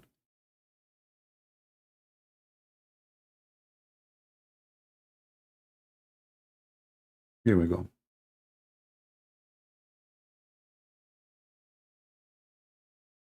What about the dogs? I mean, the dogs didn't have a tribe. The dogs didn't have a tribe. The green color, because the Quran, you see, those are the Bedouin. You see, Bedouin, this is always a Bedouin. Muhammad himself is a Bedouin. So the Bedouin, because they live in the desert, so the green color is a big deal for them. Because this religion is made for the Bedouin, by the Bedouin, so everything, all the promises, is the promises fit with the Bedouin. So you will see that in the people of the desert, they suffer from two things: extreme cold and extreme heat. I don't know if any of you live in the desert before, but at night it gets so cold, extreme cold. And in the daytime, it gets so scary hot. I remember I used to cook eggs without oil.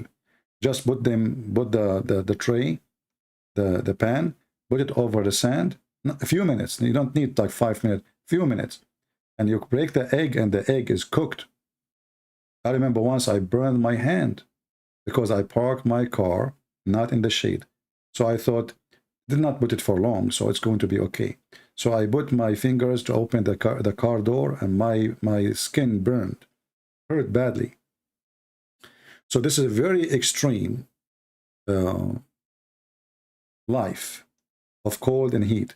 That's why you see the Quran promising green. Even their clothes in the heaven will be green. Even the clothes, every Muslim in heaven will wear green. But this is due to them being the desert people.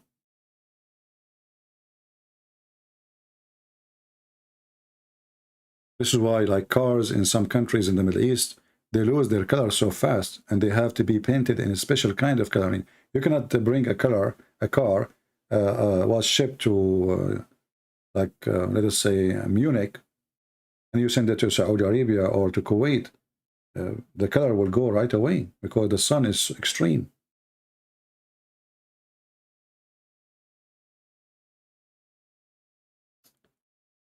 So all the promises is a promises made for the people of the desert. You will notice, as an example, Muhammad, he promised them banana. Why you promise me banana in heaven? because there's no banana in earth for them where they live. Banana doesn't grow there.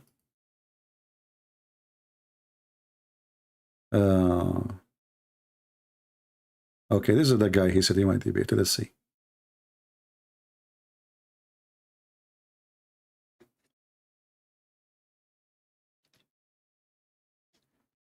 We have Abdul. Let us hope it's going to work.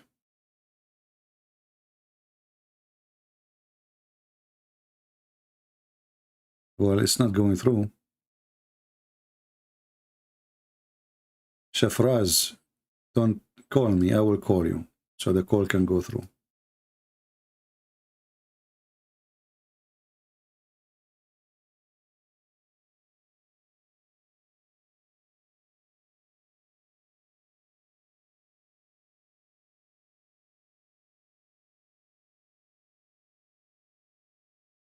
See what they will wear? He promised them things they don't have in this earth. Those are Bedouin. They take a shower once a year. Water is very rare. Hardly they can, feed their animals from grass. And the grass, that's why they are Bedouin, because they have to keep moving from place to place. If they stay in one place, there is no enough sufficient water, which means there's no enough sufficient food. There's no grass. There's no trees. That's why the Bedouin are Bedouin. They have to keep moving. So here the land is dry. We keep moving, finding different spot where there's some rain fell down there and some grass is growing. Let us try again to call this guy.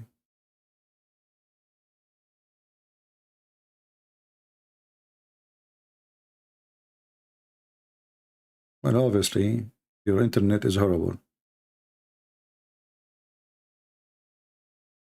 Okay, well, it says that he is online, but I cannot call him. What we can do?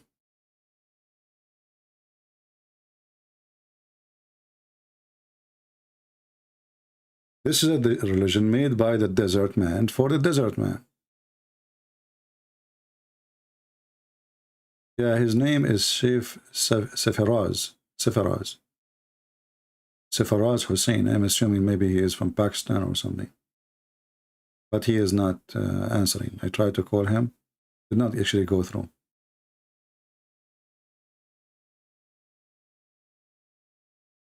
I'm trying to call him. You see, it says here, no answer. No answer. He tried to call me, did not go through. And then I called him 3 times after that, and did not go through. Safaraz Hussein. Let us call him one more time.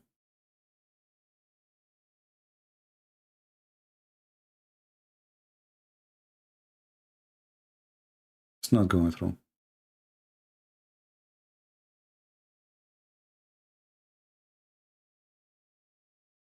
All right, what we can do? I mean, we can't just wait. All right, people, did we have a good time? Please inform your friends that we are here so they can join us. And our account, other account, is still here too. I mean, we don't lose it. But as you know, we have many accounts. And always you can follow us not by following an account in YouTube. You can go anytime to patreon.com/Christian Prince. And now lately we open account with the TikTok. So if there is something urgent, I can post there too. In TikTok to tell you that I'm there. So subscribe to TikTok. I don't like really TikTok, but you know what? We better be everywhere if we could. What we will lose, right? TikTok. Even the name is weird. TikTok.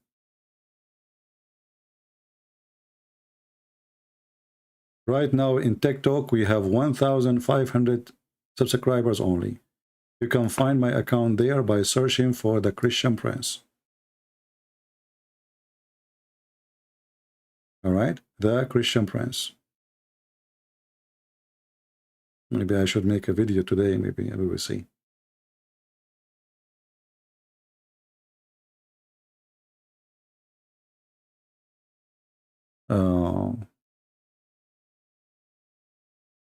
Well, you don't have TikTok, no problem. We are just saying you what other options we have to communicate. That's all. Last call. Do we have any Muhammadan?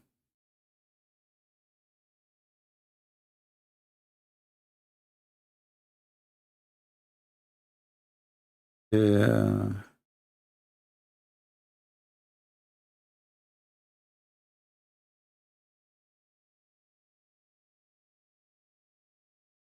Anyone?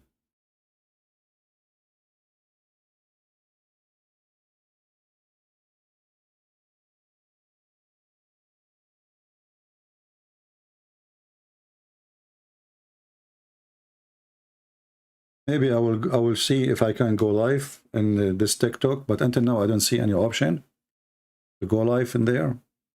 When I click at live, it doesn't show really. It says only upload. There's only an option to upload videos, but not to go live. So I'm not sure how that works. And yeah.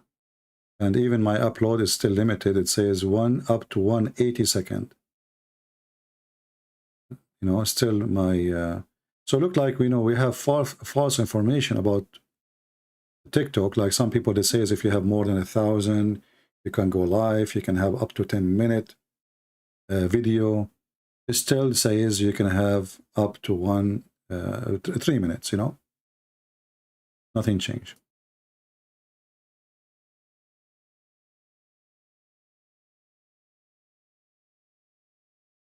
And TikTok is not really good for children. So if you have it's not even good for people really. I mean, but as you see, we are trying to be whatever we can be so we can fight the devil.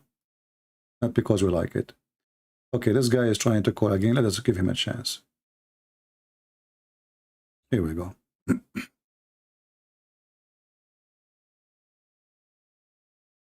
Hello?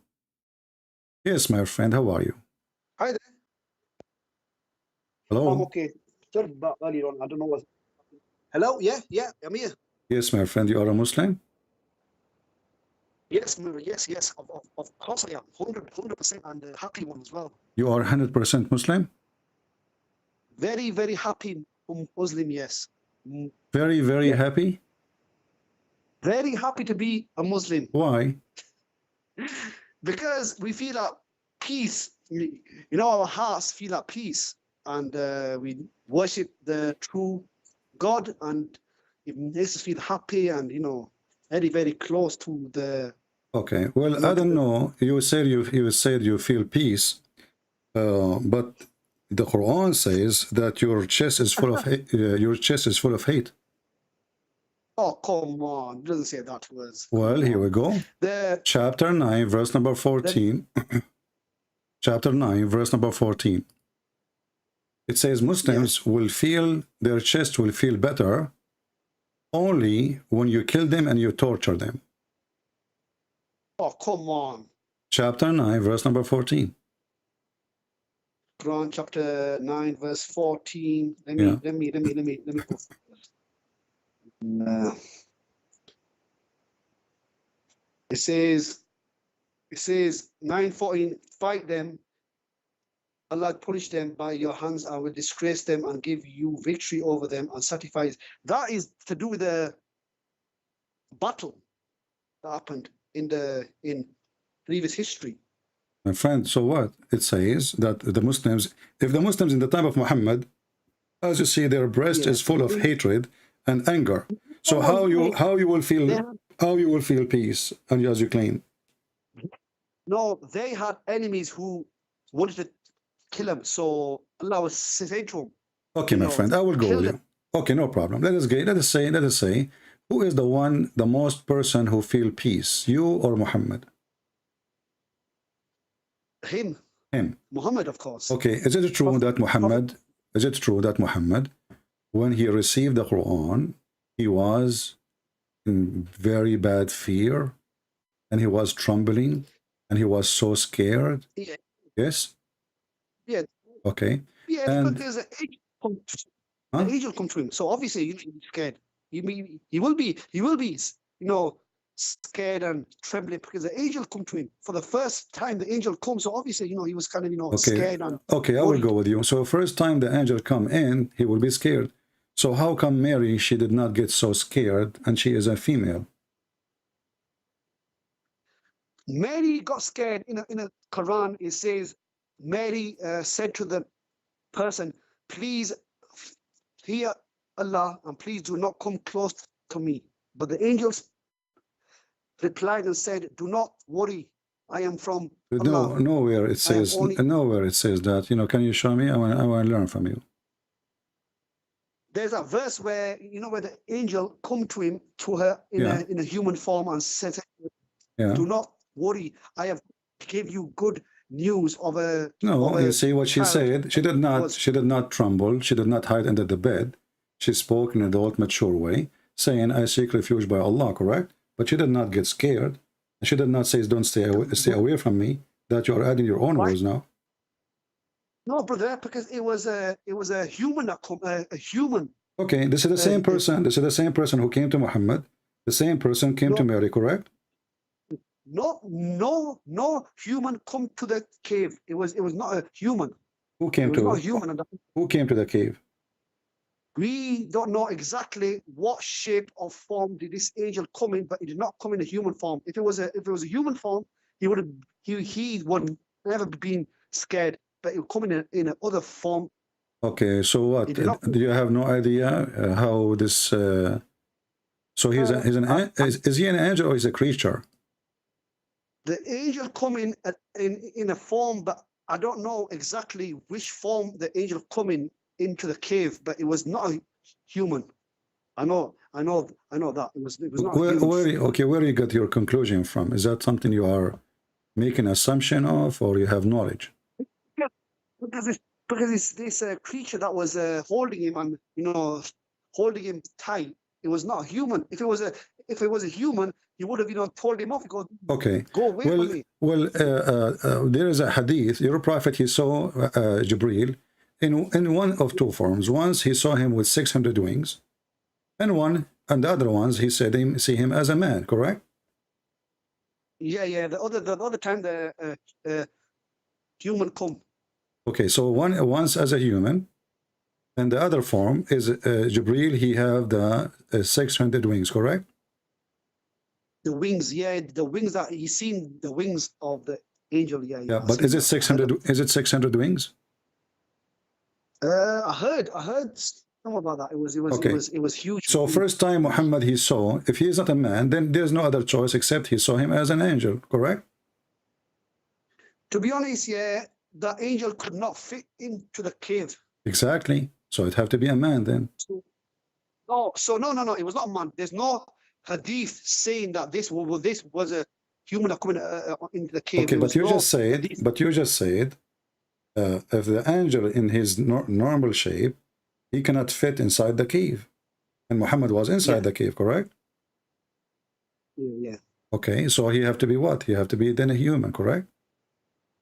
It could have been invisible. It could have been invisible creature. Well, Muhammad, he did not say, if he was invisible, then Muhammad should say to him, "Oh, I don't see anyone. Where are you?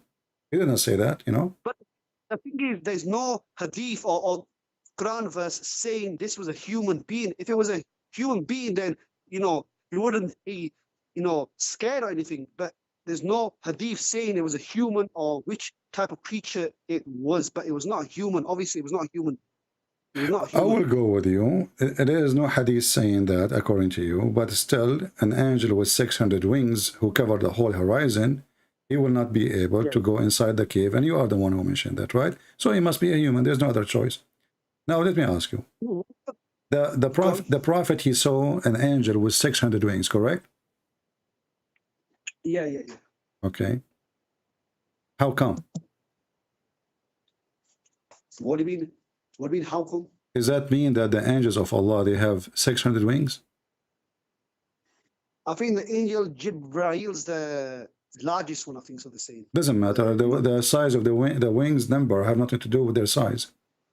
He's an angel, and after all of them, they are angels. So, do the angels of Islam have 600 wings? Not all of them. I don't think so. So, what is the other numbers? We don't have a clue, brother, because there's too many angels. There's too much angels. There's the angel Ekail, the angel, other angels. There's so many angels. All angels are the same. And here the Quran says that Allah created angels with 2 wings, 3 wings, and 4 wings. So how Muhammad, he saw an angel with 600 wings? This is chapter 35, verse number 1. Quran 35, 130, Quran 35, verse 1. These come in a lot of shapes. There's too much angels. There's small angels, big angels. But the big, all praise due to creator of the heavens and earth, who made the angel messages having wings 2 or 3 or 4. He increases in creation what he wills. Yeah, it says he increases a creation. Yeah, but the increase in creation, this is something Allah, he keeps saying always, but he can create more. But this is not about the number of the angels. As you see, the Arabic is so clear, you know. It says, يَزِيدُ فِي الْخَلْقِ مَا يَشَاءُ, which means he create more. But this is not about the size of the angels or the wings numbers. So the angels, they come either in 2, 3, 4. How in the world an angel have 3 wings? Messengers who made the angel messengers with wings. There could be 2, 3. Where is the where is the third wing will be? We don't know, brother. These are the unseen. The angels are unseen. How do we know? Okay, you see, I'm trying just to go with you step by step. In the Quran, there is a verse about someone, he came down and he was holding a rope. Do you know what I'm talking about? Holding a rope. Come down. No. Okay. I will open the verse for you. And we are going to ask you, who is the one who is going down by a rope? Is that the angel or Allah or who? Chapter 53. Chapter 53. You can read it from verse 4. And you can open any translation if your choice. I don't know what translation you like. Just choose one. All right. And tell me who is the one who is coming down holding a rope. What's the verse called again? The number? Chapter 53. Chapter 53. Yeah. Where the God of Islam, he swear by the star. Yeah. You can read it from verse number 1 if you want. It's up to you. But you can start from verse number 4. Wait, let me get Surah Najm. By the star when it descends, your companion Muhammad has not strayed, not erred, nor does he speak his own inclinations. It is not but revelation revealed, taught to him by one intense strength, one of soundness, and he rose his true form while he was in the higher part of the recitation. Yeah. Okay. So it says here, the one who taught him, he was taught by one mighty in power. Is that correct? Taught to him by one intense in strength. Yeah. Okay. And then it says here, endued with wisdom, for he appeared Actually, the translation here translation here is very weird. Let us see. What translation you are reading from your side? Here, international. International. Let us see if we can find it. International. I don't see it here. International. Ah, here we go. Sahih International. Hold on. Sahih International. Okay. Now? Okay. Okay. So we can read together same translation. So he was taught by him intents of strength, and one of the soundness of the heroes to his true form. This is what they are translating, but it doesn't say that, by the way, in Arabic, but we will go with it. And then while he was in the horizon, then he approached and descended. In Arabic it says فَدَنَا فَتَدَلَّى, which means he is holding a rope. And then was at the distance of 2 bow length or nearer. Who is this person who came down from the sky and he was so close to Muhammad? And he revealed to his servant what he revealed, the heart do not lie. To be honest, I don't know exactly one of soundness, and he rose to his true form whilst he was in higher. This could be the angel, I think so, Jibreel, I think so. All right. Notice with me here, it says he was in a distance of 2 bow or nearer, but the angel, he squeezed Muhammad, correct? And he was at a distance of 2 bow length or near. Yeah. So how this is Jibreel? But look what happened now. It says, and he revealed to his servant what he revealed. In Arabic it says, فَأَوْحَى إِلَىٰ عَبْدِهِ. Muhammad is the slave of this person. So this is Jibreel. He is the slave of Muhammad is a slave of Jibreel, and the God of Muhammad is Jibreel. And he revealed to his servant what he revealed. Yeah. No, it says on verse 10. If you read verse 10, it says, and he revealed to his servant what he revealed. Yeah. So he revealed to Muhammad. Like, who is the servant? Muhammad. So this guy, this person, whoever he is coming down from the sky, descending down, using a rope, and then he was so close to Muhammad, and then he revealed to his servant. So who is the servant? Muhammad. Muhammad, the servant of who? Yeah.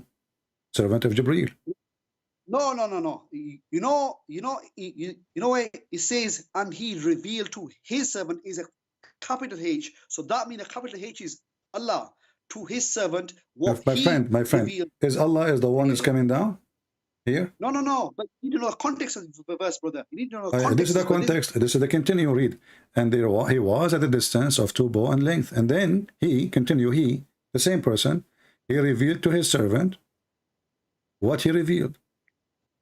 Yeah, brother, but you have to know the context. It says, and he is angel Gabriel, revealed to his Allah's servant what he, angel, revealed. Okay, where it says to his Allah, where you are adding the word Allah there, where it says his Allah servant. No, it says, and he revealed, meaning the angel revealed to his capital Allah's servant what he the angel my friend, in Arabic we don't have capital. This is a lie. It says here, فَأَوْحَى إِلَىٰ عَبْدِهِ مَا أَوْحَى, and he inspired to his slave actually not servant, what he inspired. So as you see, there's no capital letter. This is Arabic. We don't have such a thing. And he revealed to his slave what he revealed. Who is the one? This is the same person. He came down from the sky holding a rope. He's so close, and he is mighty in power. He's so close to Muhammad, and now he is in distance of 2 bow or nearer, and now he revealed to his slave. There's no capital letter. This is false translation. This is English, but in Arabic doesn't say that. No, you can't say that, brother. Man, it says there. My friend. Okay, where do we in Arabic have capital letter? But the no. Answer me. Do we have in Arabic capital letter? To be honest, I don't know. No, I don't know. I assure you, no. I don't lie. And you can check. You can check, and you can call me back. And if I am lying, you can laugh at me and make a mockery of me. I don't mind. So we don't have capital letter. So the verse is so clearly. The Muslims, they try to fix it. They are adding this his with capital letter, but there's no capital letter. So he inspire to his slave what he inspire. And let me ask you, did Muhammad receive inspiration or he received words by voice? He revealed words by voice. So this Same is thing. so no, this is not the same thing. Inspire is something in your heart. If I reveal to you inspiration, I inspire you. Inspire you. I did not really talk to you directly by voice. I, through heart, through your mind, I revealed to you things. I inspired you. But here it says, فَأُوحِيَ إِلَى عَبْدِهِ مَا أَوْحَى أو فَأَوْحَى فَأَوْحَى إِلَى عَبْدِهِ مَا أَوْحَى. So he inspired what he inspired. But Muhammad did not receive any inspiration from Allah. He received only words by mouth. He can hear it from Jibreel, correct? He's just saying here, I've just gone into the Pictal, I've gone to the Shakia, I've gone to all the translations, and they're all putting capital He's for all of them, and he capital revealed to his capital he his, and then it says because they are trying to fix it, my friend. They are trying to fix it. This is not my problem. This is your problem. Because in Arabic we don't in Arabic. How we will know that this is go back to Allah? How we know? I mean, if the Arabic doesn't say so, and we don't have capital letter in Arabic, so how those people they are adding capital letter when it's not there? Well, trying to show us that this is Allah who's actually revealing it. That's why they put the capital. Okay, so Allah. So okay, if Allah is the one revealing it, so who is the one is coming down? The one is coming down is the angel Ibrahim, yeah. But this is mean there's no point for him to come down if Allah is going to reveal it anyway, not Jibreel. Brother, you have to know the big context of it is what Allah is saying, that He's sent the inspiration, the revelation through angel Jibreel. So whatever angel Jibreel sending is through Allah's command. So this is. But this will be a mistake because simply Allah did not reveal to Muhammad as it says in the verse. The verse it says, فَأَوْحَى إِلَىٰ عَبْدِهِ مَا أَوْحَى. And he should make it clear then, says, and then Allah, he made Jibreel say to Muhammad what he told him to say. But the verse doesn't say that. And then he revealed to his servant what he revealed. Do you see the word he here? This is not capital, right? I'm reading the first he. The first he, is it capital? Yeah. Is it capital letter? Yeah. No. It's a small. In Pictal is capital H, and all the other ones is capital. I've just read. Well, this is Sahih. This is the one you told me you are reading Sahih International. It says, and he revealed. Yeah. But it's not capital. Right. I'm reading all translations, not just here international. I just want to make it clear to okay, which one you want me to go for? Which translation you want? Mohsin Khan. Let us go. But did you notice now that you Muslims are really confused? Because how come Mohsin Khan he have it capital letter, but the other one he don't? In this one here it says, so did Allah convey the inspiration to his slave Muhammad through Jibreel. So this is showing the context of the verse. Okay, but you see, I just asked you, how come the others they don't have he as capital letter, but that guy he have it? What the problem? Well, these are different translations, different translations. My friend, I speak Arabic. You are confused because of the Arabic. I am not. I speak Arabic, and the Arabic doesn't say. It doesn't say what they are saying. This Mohsin Khan is saying, so did Allah convey the inspiration to his slave Muhammad through Jibreel. Okay, do you notice with me that Mohsin Khan he add the word Allah? No, he just put in brackets. Yeah, but he added, right? He added.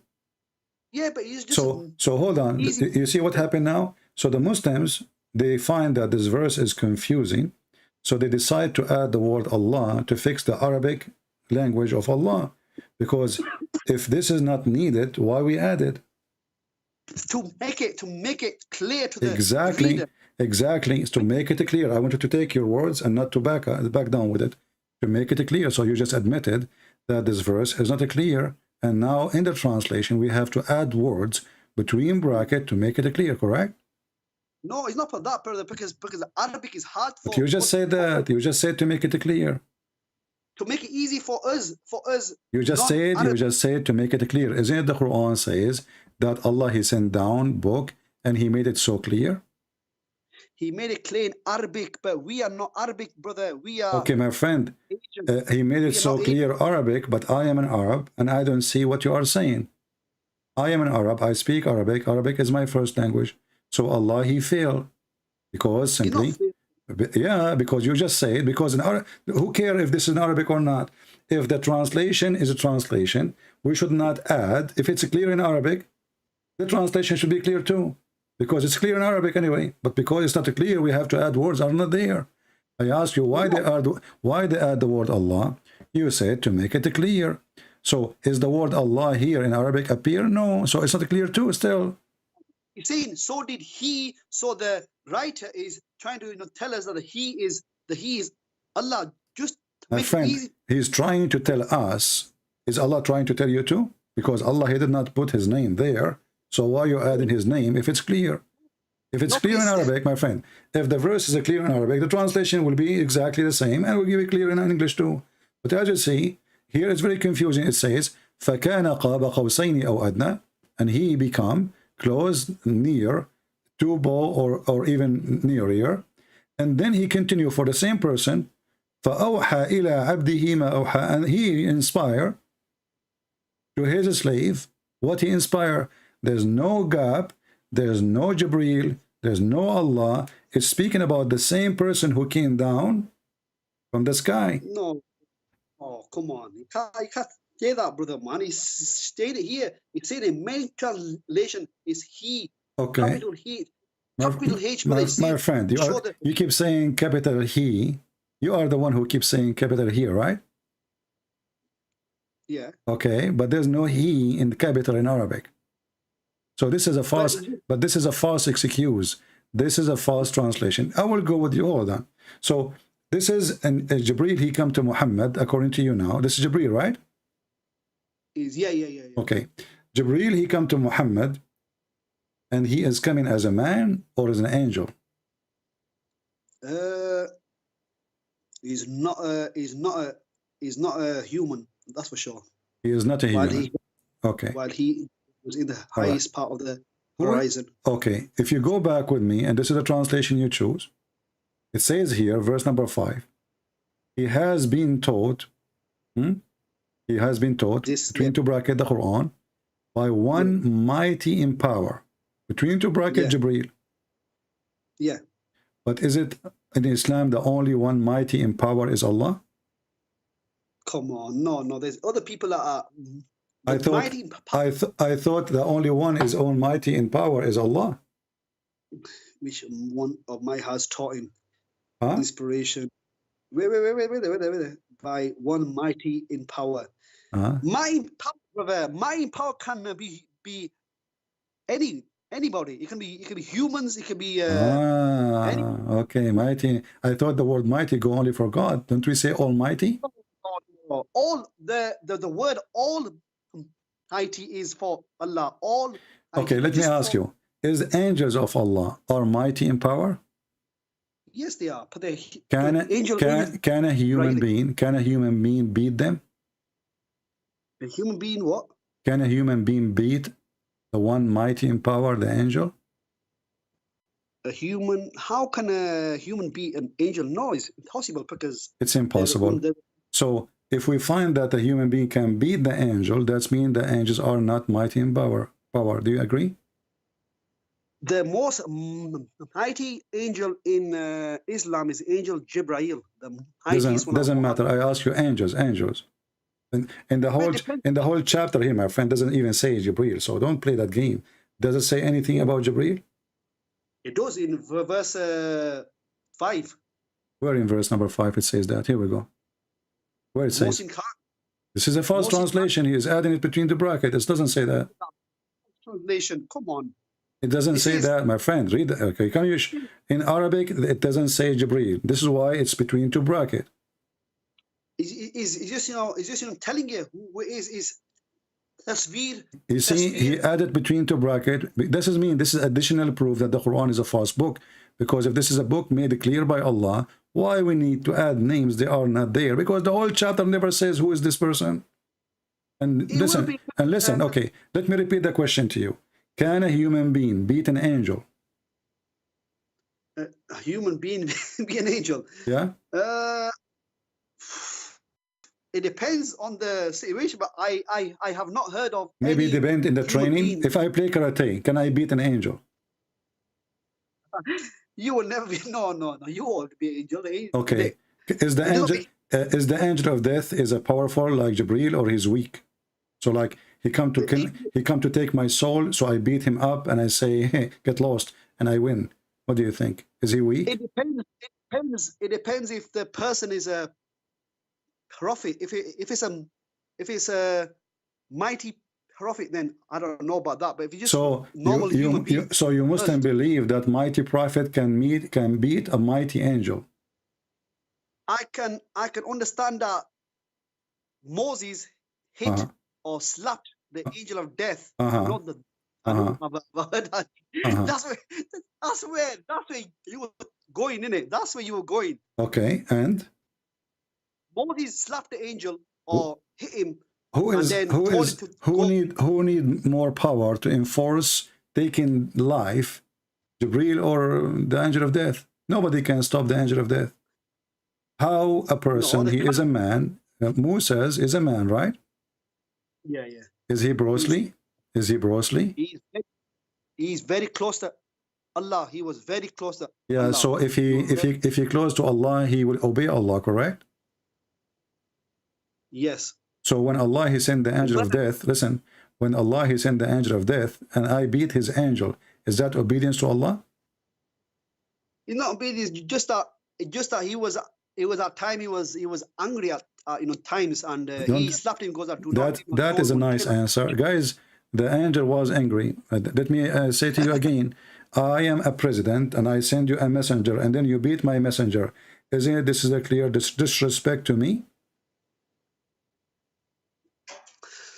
Well, but in the day, that I have had anger issues. He might have had anger issues. What issues? Okay, Moses, he broke his iPad, and now the angel of death is coming to him. How in the world Moses is close to Allah, as you say, and then he beat the angel which is sent by Allah? This is the same as beating Allah. So Muslims believe that angels have no power, obviously, and angels are just a fraud. And maybe he is imposer, and maybe he is a fake angel. He is not from the true God, and Allah is not God. Because if this is an angel of the true God, my friend, if this is an angel of the true God, I asked you before, I said to you, who is the Almighty, the One Mighty? You said the angel, and you said this is Jibreel, but nowhere there in the chapter, the whole chapter says Jibreel. You Muslims, you add things to fix the Quran.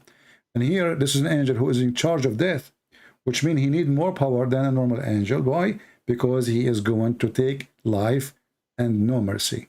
You cannot stop him, you cannot fight him, and you cannot say to him no.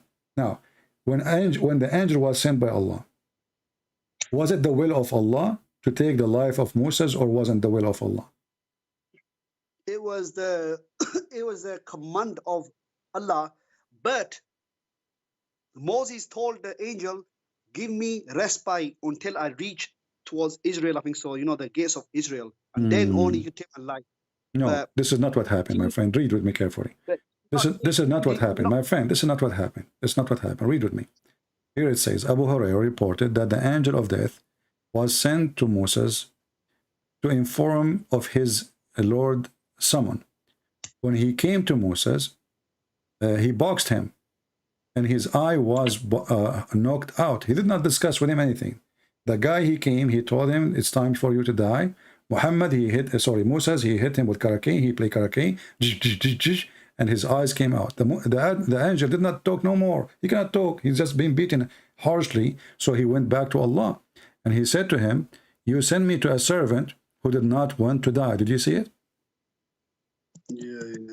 Yeah. So here you see that your God Allah cannot be the one in the Quran, because that one is one mighty. Allah is not one mighty. Or if I can beat his angels, I can beat Allah too. If I can change the will of Allah and I can stop him from taking my soul, obviously Allah is a fraud.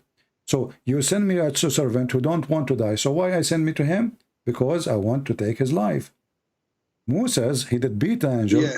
Not only he did beat him and he won, the angel suffered badly from a bad injury to the point his eye came out of his head. And the angel cannot even fix it. So he went to Allah and Allah put him in the table. He did maintenance for him. He got some screwdrivers, etc. And he put his eye back. And then Allah, he said to him, what? Yeah. What I'm reading of the commentary is Musa was unaware that this was the angel of death, because this angel come in a human form. So the angel, my friend. So Moses, who is a prophet of God, he could not notice if this is an angel or a donkey. And not only that, so if I am not aware, that this is an angel, still I can beat him, right? Because I'm not aware, because if you are aware he's an angel, you can't beat him. But if you are unaware, you can beat him. What kind of logic is that? The angel is an angel. He's powerful. And this is the angel of God. When the angel of God, he come, how come a prophet of God could not recognize him? If the angel of God could not recognize him, who is going to recognize him? At the same time, the angel, he introduced himself. He said, I came to you from your Lord to tell you this. No. It says because the angel come to his house without permission. This human being come to his house without permission. So he's like, so the angel, he made a mistake. He should send an application to Moses and ask him if he can get in to kill him. No, he come as a human, and where it says he came as a human. I'm reading from Al-Naj Al-Nabi. My friend, your prophet, he did not say that, so this is always a fabrication. In the same time, if the angel came as a human, that will not change that he's an angel and he's powerful. So now if he changed, if he changed to a human, then that's, you are saying, and you are agreeing, that the angel, when he changed into human, he loses his power. Always, I know I'm saying here is he come as a human, and Musa did not know, and he slapped him, punched him. That's what it was. But he found out. Do you see anywhere in your prophet words he is saying what you are saying, or this is the Muslim trying to fix it to make it look nicer? If you're a prophet, you want to say that, he will say that. Your prophet did not say the word a human. Your prophet did not say that Musa do not know. Your prophet did not say any of this fabrication. So the Muslims, you are taking over what your prophet says. They can buy a notebook. No, this is note.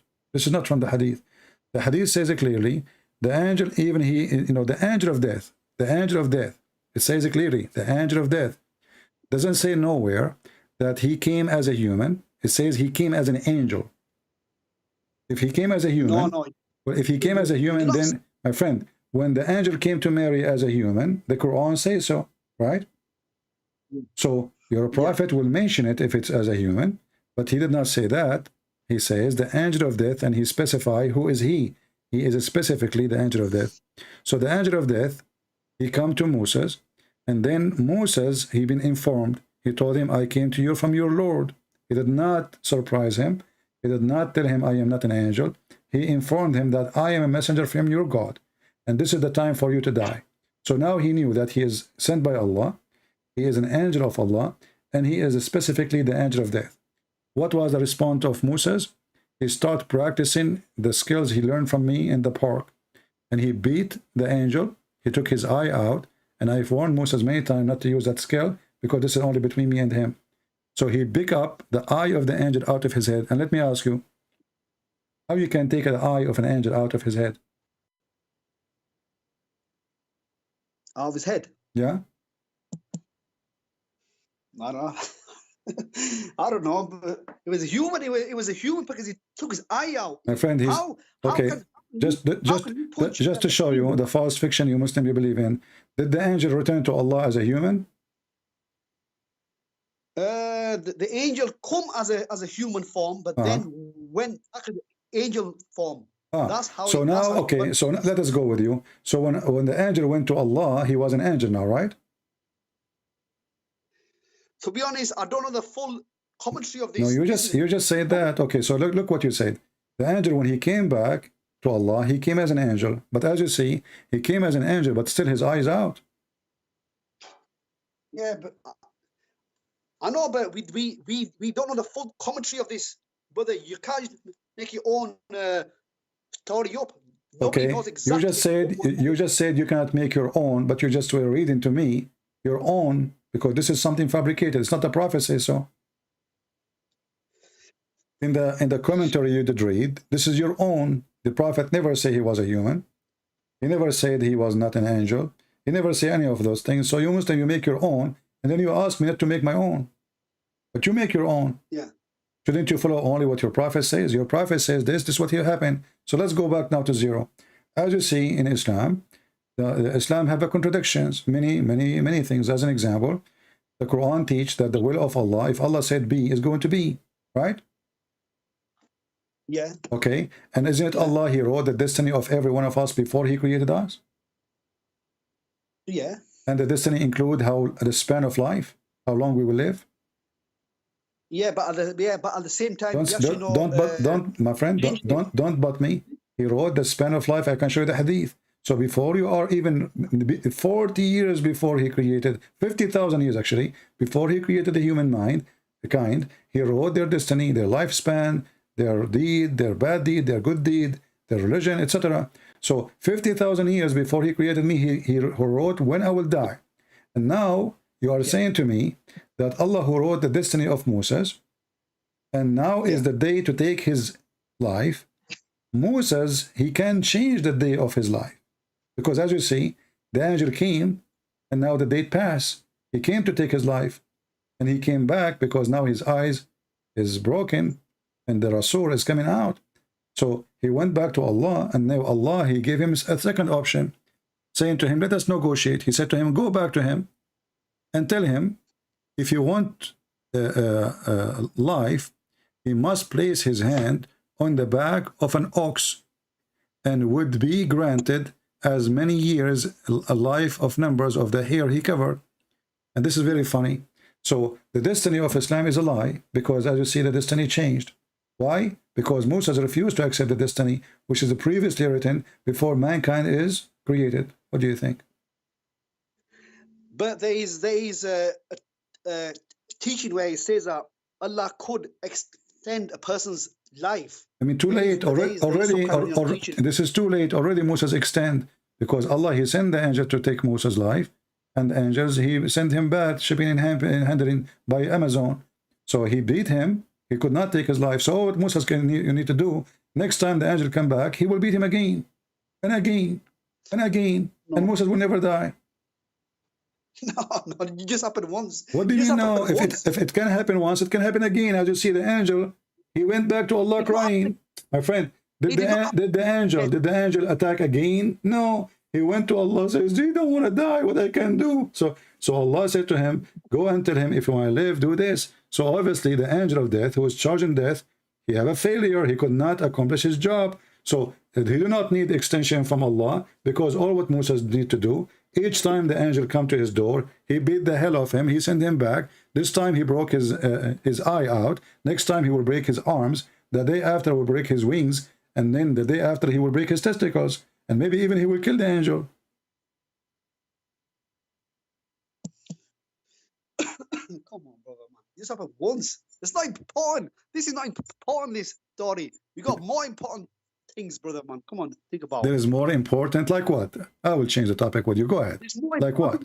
Probably like Jesus, Isa. Like probably Isa, what's going to happen when he comes? Is he going to be with the Muslims or is he going to be with the Christians? That is more important. Worry. Okay, that's it. In the Quran, Allah says when Jesus returns, the Jews and Christians are going to accept Islam. They're going to accept Islam. It's in the Quran. That's false. No, it says they will become a Christian. No. Let me read this. I know the verse you are talking about, but again, give me the verse. I know the verse, but you will see you are wrong. Go ahead. What's that? Oh, damn it! I forgot the verse now. oh man, they were, oh brother, the verse where he says that they have to believe. My friend, you want me to help you? Believe in his. You want me to help you? I will show it. What's that? Huh? Yeah, you have a friend. You are asking a friend, or you're asking me? I'm asking you. Okay. What's that verse? Well, the verse is chapter 3, verse 199. 3 what? 199. 199, yeah. Corpus. You brother know these. You know the truth is Islam. That's why. That's why you got it all in your. Okay, and there's a C. In your heart. Okay. No, this is not the verse. Huh? And indeed, among the scriptures, they do not. 13199. Yeah. This is about what? They will believe in Allah, right? And indeed, among the people of the listen. I'm showing you something important. They will believe in Allah, right? This is the verse. It says they will believe in Allah, right? Yeah. Okay. Let us see who's Allah in the Quran then, because the Quran says that you have to believe in Jesus, and this is the verse you were looking for, chapter 4, verse 159. So who is Jesus? Allah, according to the Quran. And there is none of the people of the book but must believe in him. Now don't play with me the capital letter. Him who? You see, in the previous translation, you play with the capital letter, right? Here there's no capital letter. They believe in who? Jesus. Wait. What's that? Chapter 4, verse 159. Call again. Chapter 4, verse 159. Chapter 4. Yeah. 159. Yeah. Yeah. Got this. Yeah. Corpus. Right, corpus. I'm on it now. And there is none of the people of the scripture, Jews or Christians, but that he will surely believe in Jesus before his death, and on the day of resurrection he will be a witness against them. Yes. Okay. This is. So they have to believe in Jesus. So we will not believe in Allah. We will believe in Jesus, and we Christians already will believe in Jesus. This is about the Jews. So when Jesus come back, all the Jews, my friend, all the Jews, they will believe in him, not in Allah. You see, you Muslims, you are the one who chose this verse, right? So this verse, to be accurate according to Islam, it should say to believe in Allah, to believe in Muhammad. No, brother, we will believe in him. You see, my friend, do you believe in Muhammad or you believe in Allah? Both. No, Muhammad is a prophet. You believe Muhammad. Yeah. No, you believe Muhammad. You don't believe in Muhammad. You believe Muhammad, but you don't believe in Muhammad. You believe in Allah. Correct? No, believe that Muhammad is a my friend, prophet. You speak English better than me. Believe in, that's mean this is your God. Believe what he say, that's mean you are following the teaching. So you believe Muhammad, but what do you Muhammad believe? He believe in Allah. So you believe Muhammad, but you believe in Allah. Correct? I just showed you the verse, the previous verse. The verse says that the people of the book, they believe in Allah. You forgot? You have a short memory?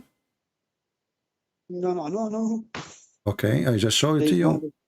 Friend, I just show it to you. Why Muslims, they don't see? I just showed it to you. You believe in Allah, you know, and you believe in him, Jesus. Yeah. Okay, so you believe in him. Who is him? Allah.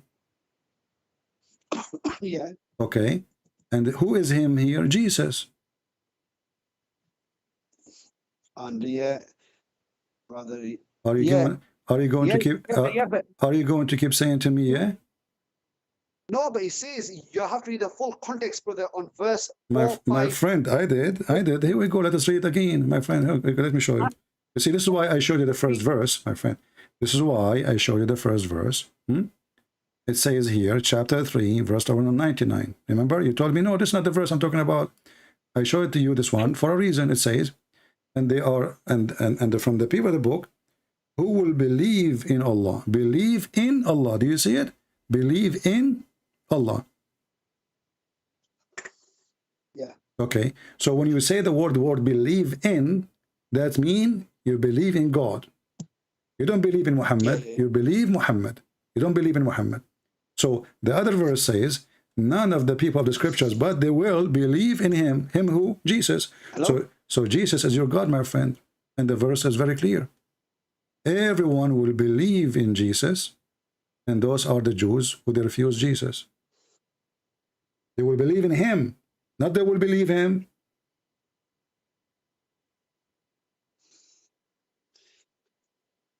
Believe in Allah anyway. Yeah, but you know, if you read, right? Let me answer this. Right. Let me answer this, because I've got a counter argument here with you. You know, if you read chapter 4 verse 136, it says, "Oh, you have believe in Allah and His Messenger." Chapter 4. Still, you see, what you are saying to me, believe in Allah. Believe in Allah. Yeah. No, but it says believe in Allah Yeah, and His Messenger. but the messenger, you believe the messenger, you don't believe in them. Do you worship the messenger? My friend, do you worship the messengers?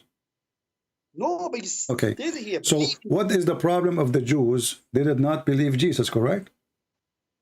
They did not believe in the true who Jesus was. The Christians and the Jews turned away. Okay, I will. You see, hold on. I will go with you. Read me with me carefully. Chapter 4, verse 159.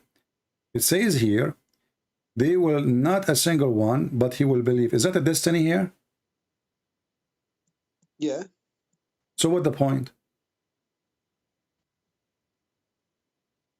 Wait, let me see. But you have to go back to 157, brother. My friend, it says, I don't care. I don't care who you kill back 1,000 year, 1,000 verse. You just said yes. I ask you, is that a destiny that those people of the book, they will believe in Jesus? You said yeah. They believe in him as a prophet of Allah. Nowhere it says that, but we will go with you. Let us say they will believe he's a prophet. Nowhere it says that, but we will go with you, my friend. So you said this is a destiny. You said this is a destiny. So how foolish this religion is. So you destiny for them, they will believe in him, but this is not their choice. It's a destiny.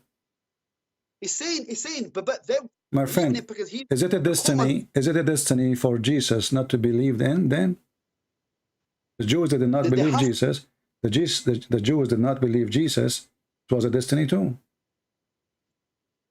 Yeah, but it says okay. So what is the problem of Allah with the Jews if this was a destiny? No, forget destiny, brother. He's saying that they will believe in him. They will when he comes. We are trying to understand step by step. So they did not believe in the beginning, it was destiny. They will believe in the end, it's a destiny.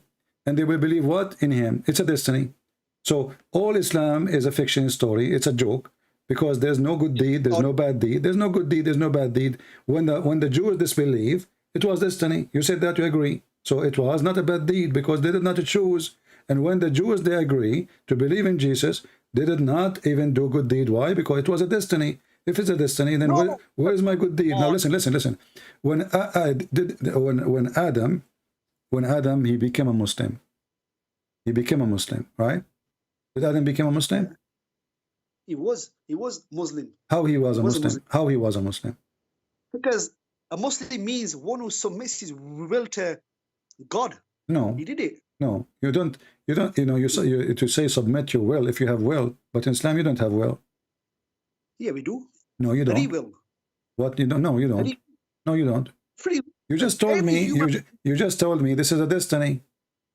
You yourself, you said me. Verse number 159 is a destiny. The people of the book, they must believe in him. Do you see this says must? It says they. It says must. It says must. It's not a free will. It's a must. Do you see the word must? Which translation are you reading from? I don't care. All of them, they are the same. It is in Arabic. It says the same. Not a single person from the people of the book, but he must believe in Jesus. Yeah. Mosin Khan. It says, and there is none of the people of the scripture, Jews and Christians, but must believe in him. Isa, exactly. So you see, so you see. Hold on. Let me answer. As only a messenger of Allah. Where is? Okay, but this is fabrication because nowhere in Arabic it says that. Can you show me? Come No, on, can brother. you show me? You don't waste my time. Can you show me in Arabic where it says as a messenger of Allah? Well, that's the context of it. They have leaving him. Okay, so you Muslims, you fabricate Quran by adding their words because the Quran is out of context unless we add context.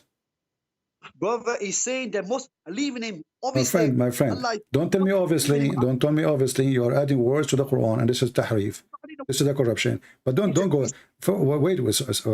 So you just said now that they must, not a single one. Correct? You agreed. Not a single one, which means there's nobody have a free will.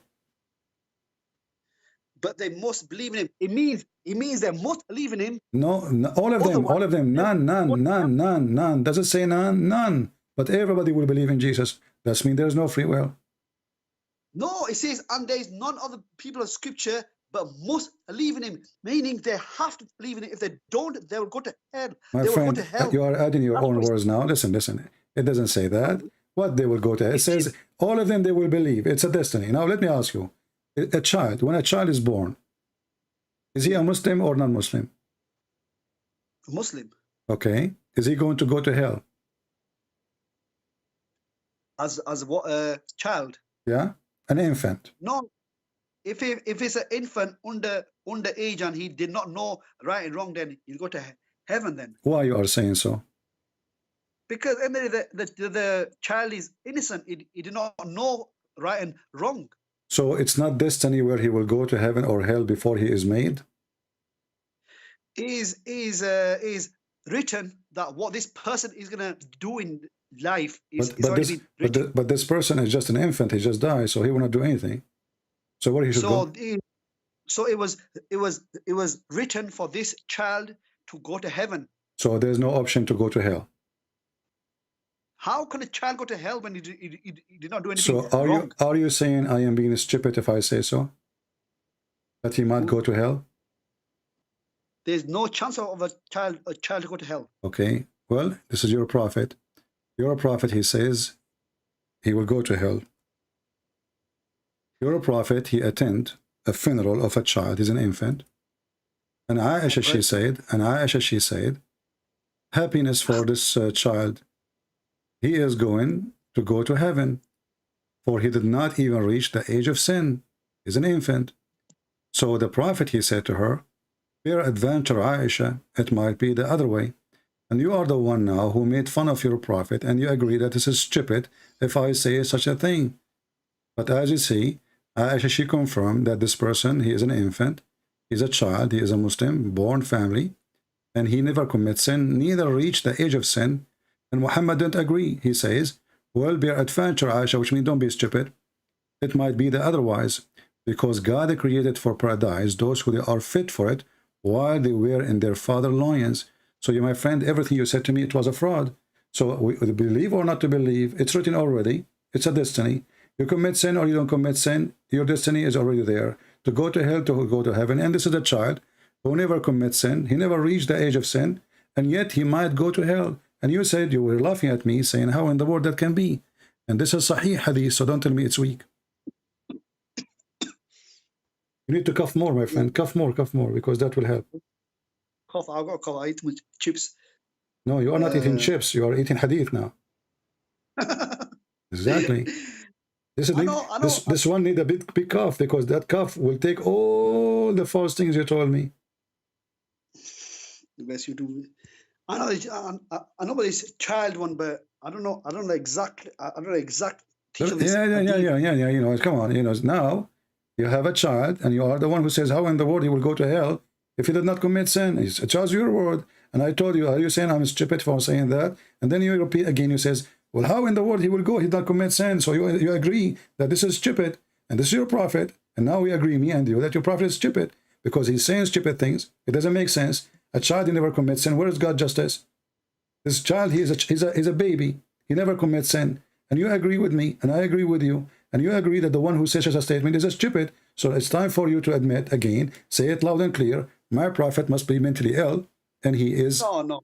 Well, you agreed already. You said, how in the world he can do that? So you are questioning your prophet, not me. Allah's need to know the context of this verse. Even this one need context, guy. Even this one need context. The wife and the husband, listen, the wife and the husband, they went to a funeral, and the funeral for little boy, he is an infant. He never commits sin. He never reached the age of sin. Do we need to give you a picture? Do you want to see his diaper? Come on, you are playing games now. We need to see the context. Even this one have the context. Even this one need a context. It's a child who never commits sin. The hadith says it clearly. He never reached the age of sin. Even this one need a context for it.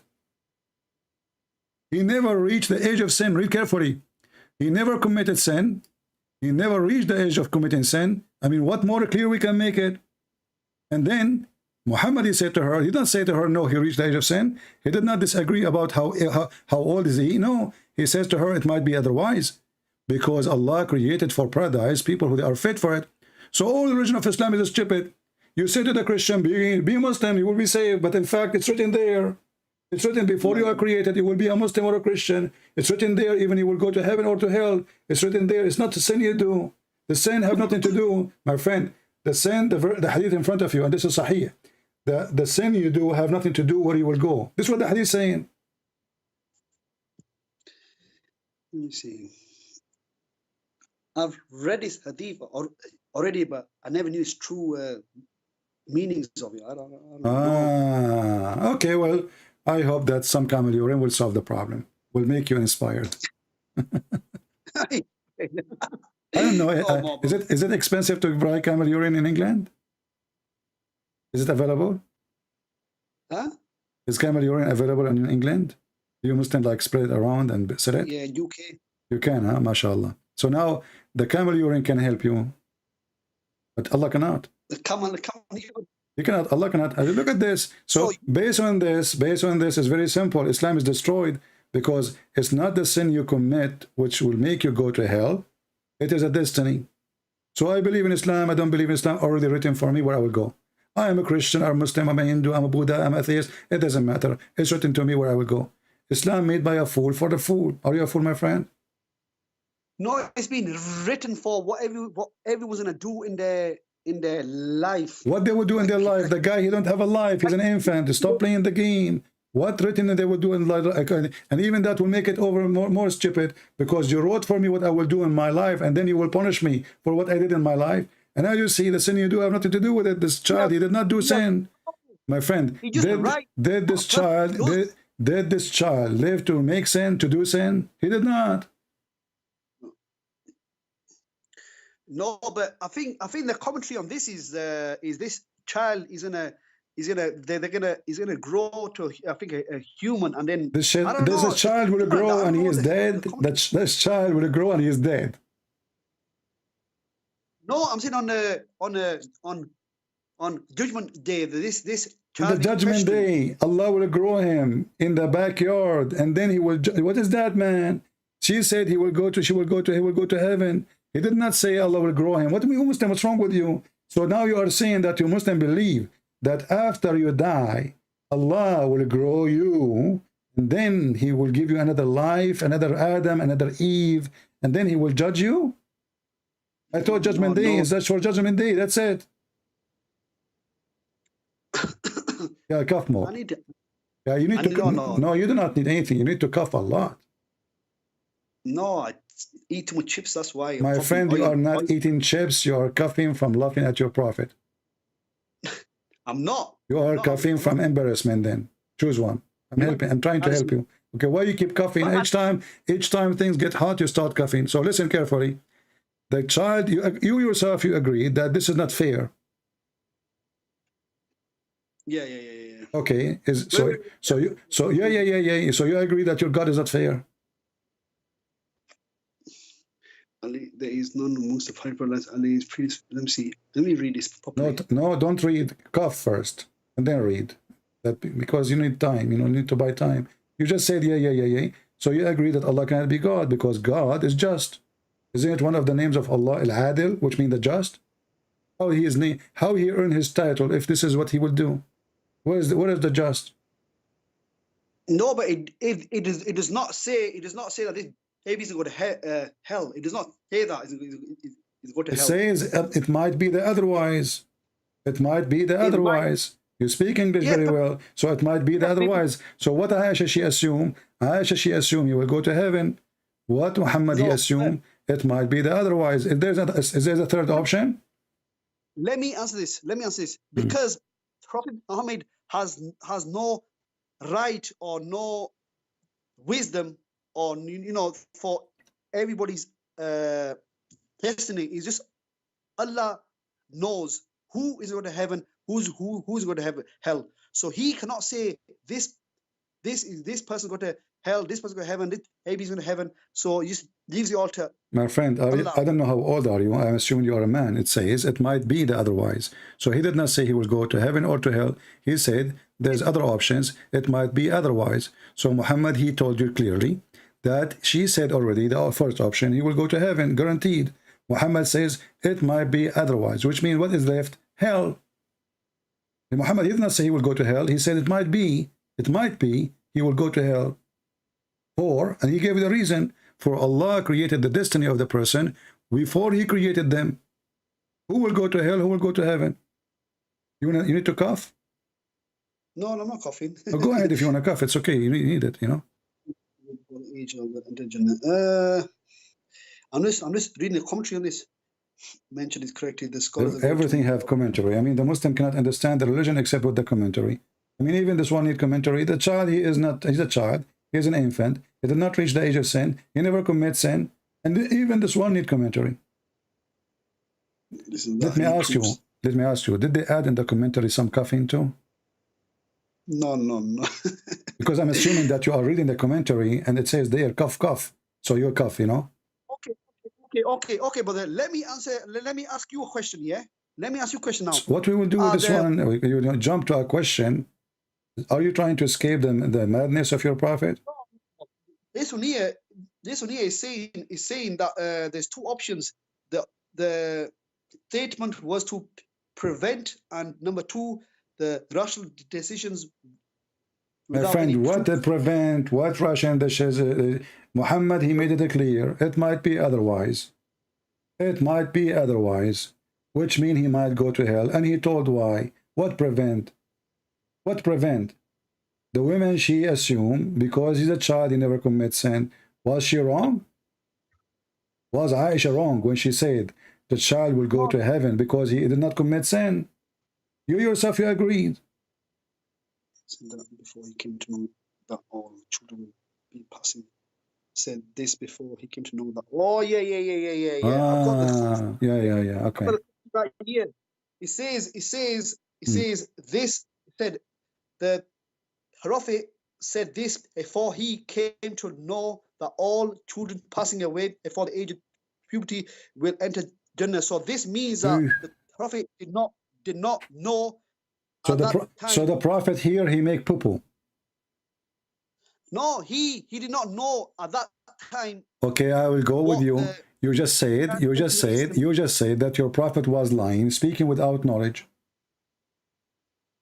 No, he said that this was the Prophet did not have the knowledge at that time. Exactly. If I don't have the knowledge, why open my mouth? Why he's trying to correct her wrongly? So you are saying now that he was wrong in this one, right? No, I'm not wrong. Aisha was saying that the baby is going to go to heaven, but the Prophet said, "How do you know? It could be the other way." He did not say how you would know. He was sure. He says it might be the otherwise. So, and he told her why. He told her, for God, he created them. Listen, man, don't force me to hang up on you. I like your cough, honestly. So listen, he did not say to her that, there's possibility. He said to her, it might be otherwise, and he tell her a reason. So when your Abdul in the commentary says to you, at that time the Prophet did not know, that even make it more horrible. Because if I do not know, I should not open my mouth, and I should not give false information. For he gave information why he might go to hell. Why? He says, for Allah, he created for paradise those who are fit for it while they were in their father backbone. And he created for hell those who are go to hell. He created them for hell while they were in their father backbone. So Muhammad did not assume, he was not guessing, he was speaking as if he's sure. And if he is not telling the truth, that means he's a liar. And if the commentary is saying at that moment the prophet did not know, then the prophet, he said something he did not know, which means he's liar. Well, I don't know about this one. I don't know about this one. This is here. What I'm reading here, the commentary is saying. All right, my friend. I will let you go for now. You can call me anytime. Nice talking to you. And now you can spend your time coughing. Can I ask you a question? Can you answer me one question? Yeah, but you know, I can't stay online forever, my friend. I was going to leave actually before you call me. One simple question. It's one simple question. Okay. Do you believe, yeah, that Hitler, Putin, all these Christians that have been killing everybody, are they going to go to heaven for killing aliens, even though they believe that Jesus died for their sins? Who? I believe in Hitler. What? No, these Putin, Bush, Blair, these Hitlers, they are Christians. They believed Jesus died for their sins. So do you believe Putin killing thousands of Ukrainians? Yeah. Do you believe he believed that Jesus died for his sins? Is he going to go to heaven? Well, obviously, Putin is a hypocrite like your prophet. No, let me answer you. I'm answering. The person who say that he believe in Jesus, he is not going to kill people who did not kill him. They did not fight him. They did not go after him. Your prophet did exactly the same. Your prophet, he said, I've been ordered to kill all mankind until they agree that I am a messenger of Allah and Allah is my religion, and they have to do salat, etc., and they have to pay me money. So Putin, he is believing in Muhammad, obviously. He believes. Come on, brother. He believes in Jesus, listen, man. you asked me. Let me answer you. So Putin, obviously, he believed that the Ukrainian, they have to bow down for him. They have to worship as he worship. He worship himself. He want to be the prophet of mankind. He like to show off, and he like to be obeyed by everybody. That's why he threat everybody. And as you see, he is killing Christians. He's not killing Muslims. And not only that, he is using Muslim army to kill the Christians. He brought Qadarov and the people of Chechnya, the gangs of Chechen, to come and attack and kill the Christians. And as you see, there's no difference between Putin and your prophet. I've been ordered to kill all mankind. Until. So what? Until what? This is what Putin, he said, if they agree with my demand, I will stop the war immediately. That's what Putin said in the first week. If they agree with my demand, I will stop my attack. Very simple. This is Muhammad. Agree with me, I will not kill you. You don't agree with me, I will kill you. So your prophet is more filthy than Putin, and Putin, obviously, he is learning from Prophet Muhammad, and he became a criminal. Does it say, if you do say this, and you do this, and you do this, then and only then I will stop shedding your blood?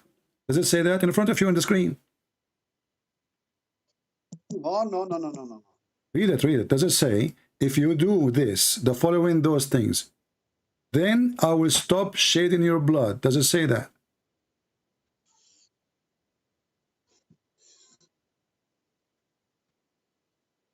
No. Hello? What's wrong with the, you cough when you want to escape. You don't hear me when you want. My friend, let me repeat the question. No, okay. Does it say that the Muhammad, he will stop shedding your blood only if you obey him, or I am lying? Brother, he was living with Jews. I don't care. He killed them all. He killed them all. Putin, he used to live with Ukrainian too, and now he is killing them all. Don't change the topic. You are the one who opened the question. Did your prophet, he make it clear? I've been ordered, I've been commanded to kill all mankind until they satisfy that there's no God but Allah, and there's no prophet but Muhammad, and then they do obey me. They pray as I pray. They slaughter as I slaughter. They even eat as I eat. And then and only then their blood and their worth is safe from my hands. Is that correct? I have been commanded to find mankind until they say no God but Allah, yeah? More coughing. No, I've got a cough, man. I've got a cough. Yeah, I know. You need to. You have to cough. You have to cough. So now Putin is way nicer than your prophet. I will tell you why. Putin did not even put a chains in their neck. Your prophet, he put a chains in their necks.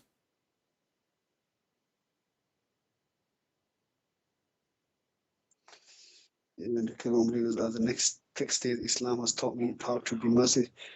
It says, I have been ordered to kill the people until they testify there is no God but Allah, and they establish if they do that, their blood and wealth are protected from me by the rights of Islam. Their reckoning will be with Allah. Yeah. Yeah. So your prophet, he is a gang. He is a Hitler. Hitler. He said, you have to obey Hitler. I am the only one in this world. Everybody have to worship me, bow down to me. We are the best. And if you don't, we will kill you. And he start killing people. And this is Putin now. He is learning from Hitler. Hitler learned from Muhammad. And Muslims, they praise Hitler. And not only that, let me ask you, is it true that the Muslims are the best of mankind? Yes. Why they are the best of mankind? What makes them the best? Because we are the closest ones that follow the. No, this is not the reason. This is not the reason. The reason is because you have a duty to put the chains around the necks of mankind and bring them into slavery, or they have to convert to Islam. Is that correct? No, that's open. Are you sure? No. There's no compulsion in religion. That's what Quran says. Allah says there's no compulsion in religion. That's false. You just said your prophet saying, I'm in order to kill all mankind until they say, and you are saying to me no compulsion in religion. Listen, Abdul. This is why your prophet is an idiot. Here we go. You can cough, by the way, if you want. This is. No, not cough. It says. My friend, this is your prophet saying that the Muslims are the best of mankind because they will bring mankind into Islam and the chains around their necks. Did your prophet say that, or I'm lying? Unbelievers take place demonstrates. This hadith is only got to do with the Arabs, brother. I'm reading a commentary here. What? I'm reading a commentary. What? This is only talking about the pagan Arabs. It doesn't matter if they are pagan Arab or are they chicken. They are human. I mean, your answer is very stupid, my friend. It says I've been ordered to fight all mankind, and now this is only the Arab. It says they are the best of all mankind, the best of all mankind, the best of all mankind, and now he's speaking and doesn't make a difference. I'm an Arab, so it's okay for you to bring me with a chain in my neck. Is that justifying it for you? Our friend, just go, man. You guys just go and cough. What a hilarious answer. This is only for the Arab, as if this is even better. This is even more horrible.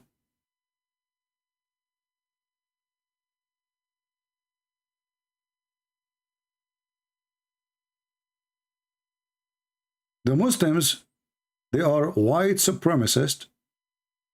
They think they are the best of mankind. This is a fascism. Fascist. The fascist Muhammad told them, you have authority to kill them all. Or they bring them with the chain around their neck. He's a fascist. He's a Hitler himself.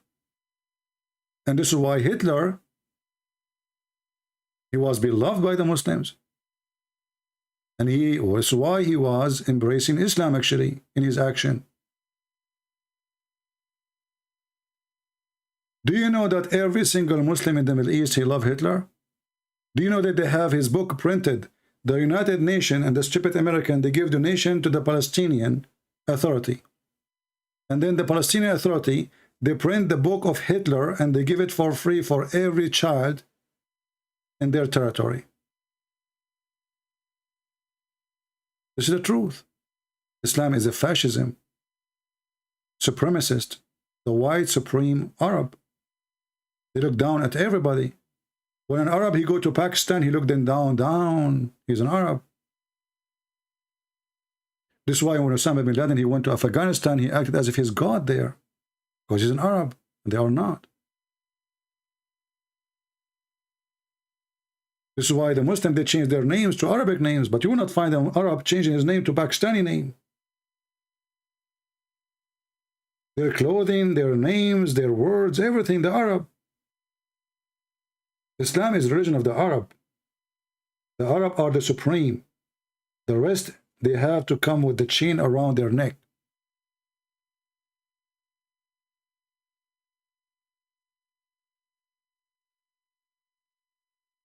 And now you can take your time to cough. And you are talking about Putin.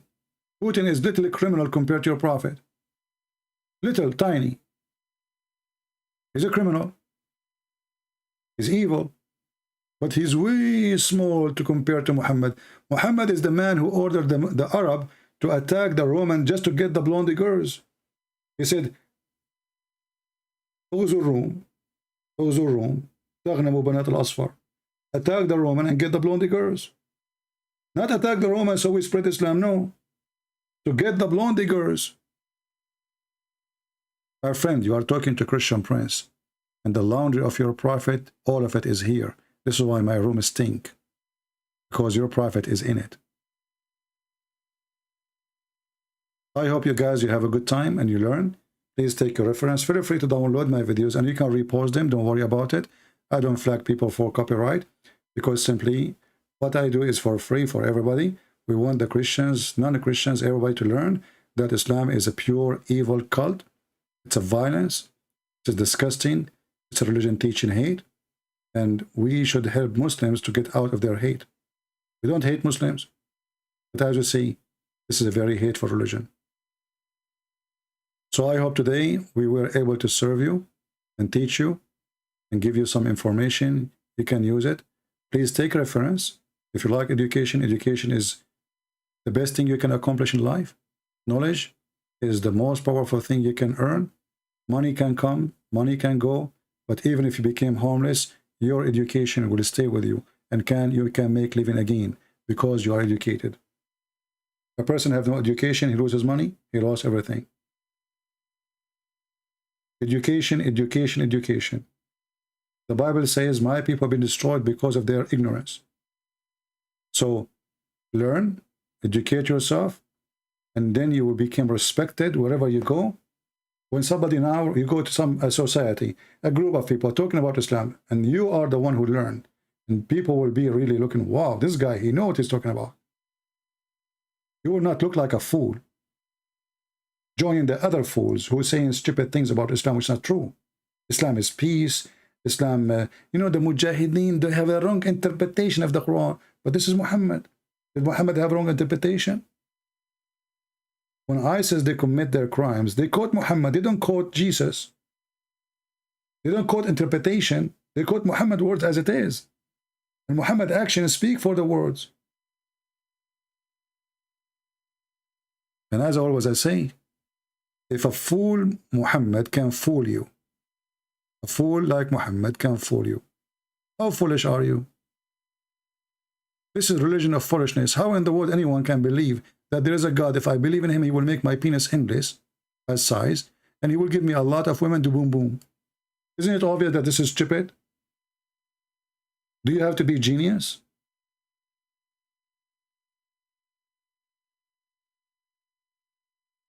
You cannot even convince a donkey to join this religion. If you tell a donkey, I will give you 472 donkey female, the donkey will look at you like, what the heck?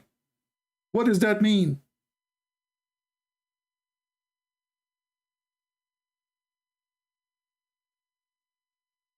This is religion. Speak to your greed. The greed of owning more women. The greed of controlling more women. The greed of having gold and silver. The greed of being satanic, abusing children. 80,000 child will be your slaves in heaven. This is not heaven. This is the land of slavery. What kind of a human being he accept that 80,000 little boys will serve him for eternity? That is a child abuse. How that can be heaven?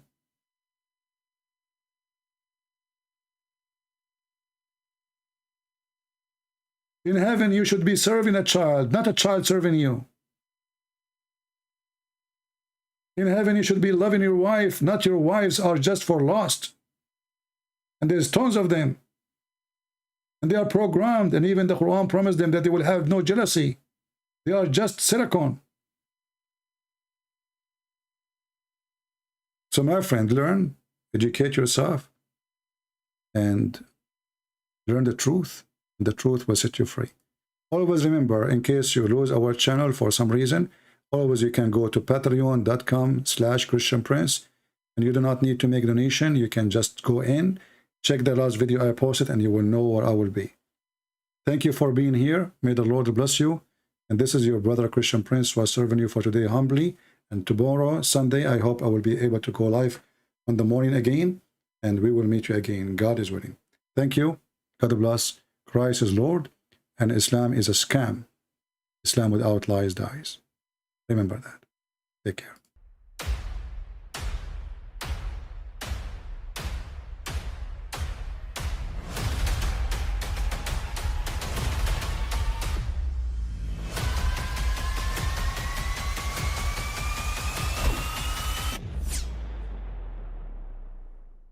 But I mean, again, he doesn't know who Gabriel is, right? Because he didn't come from an Abrahamic faith.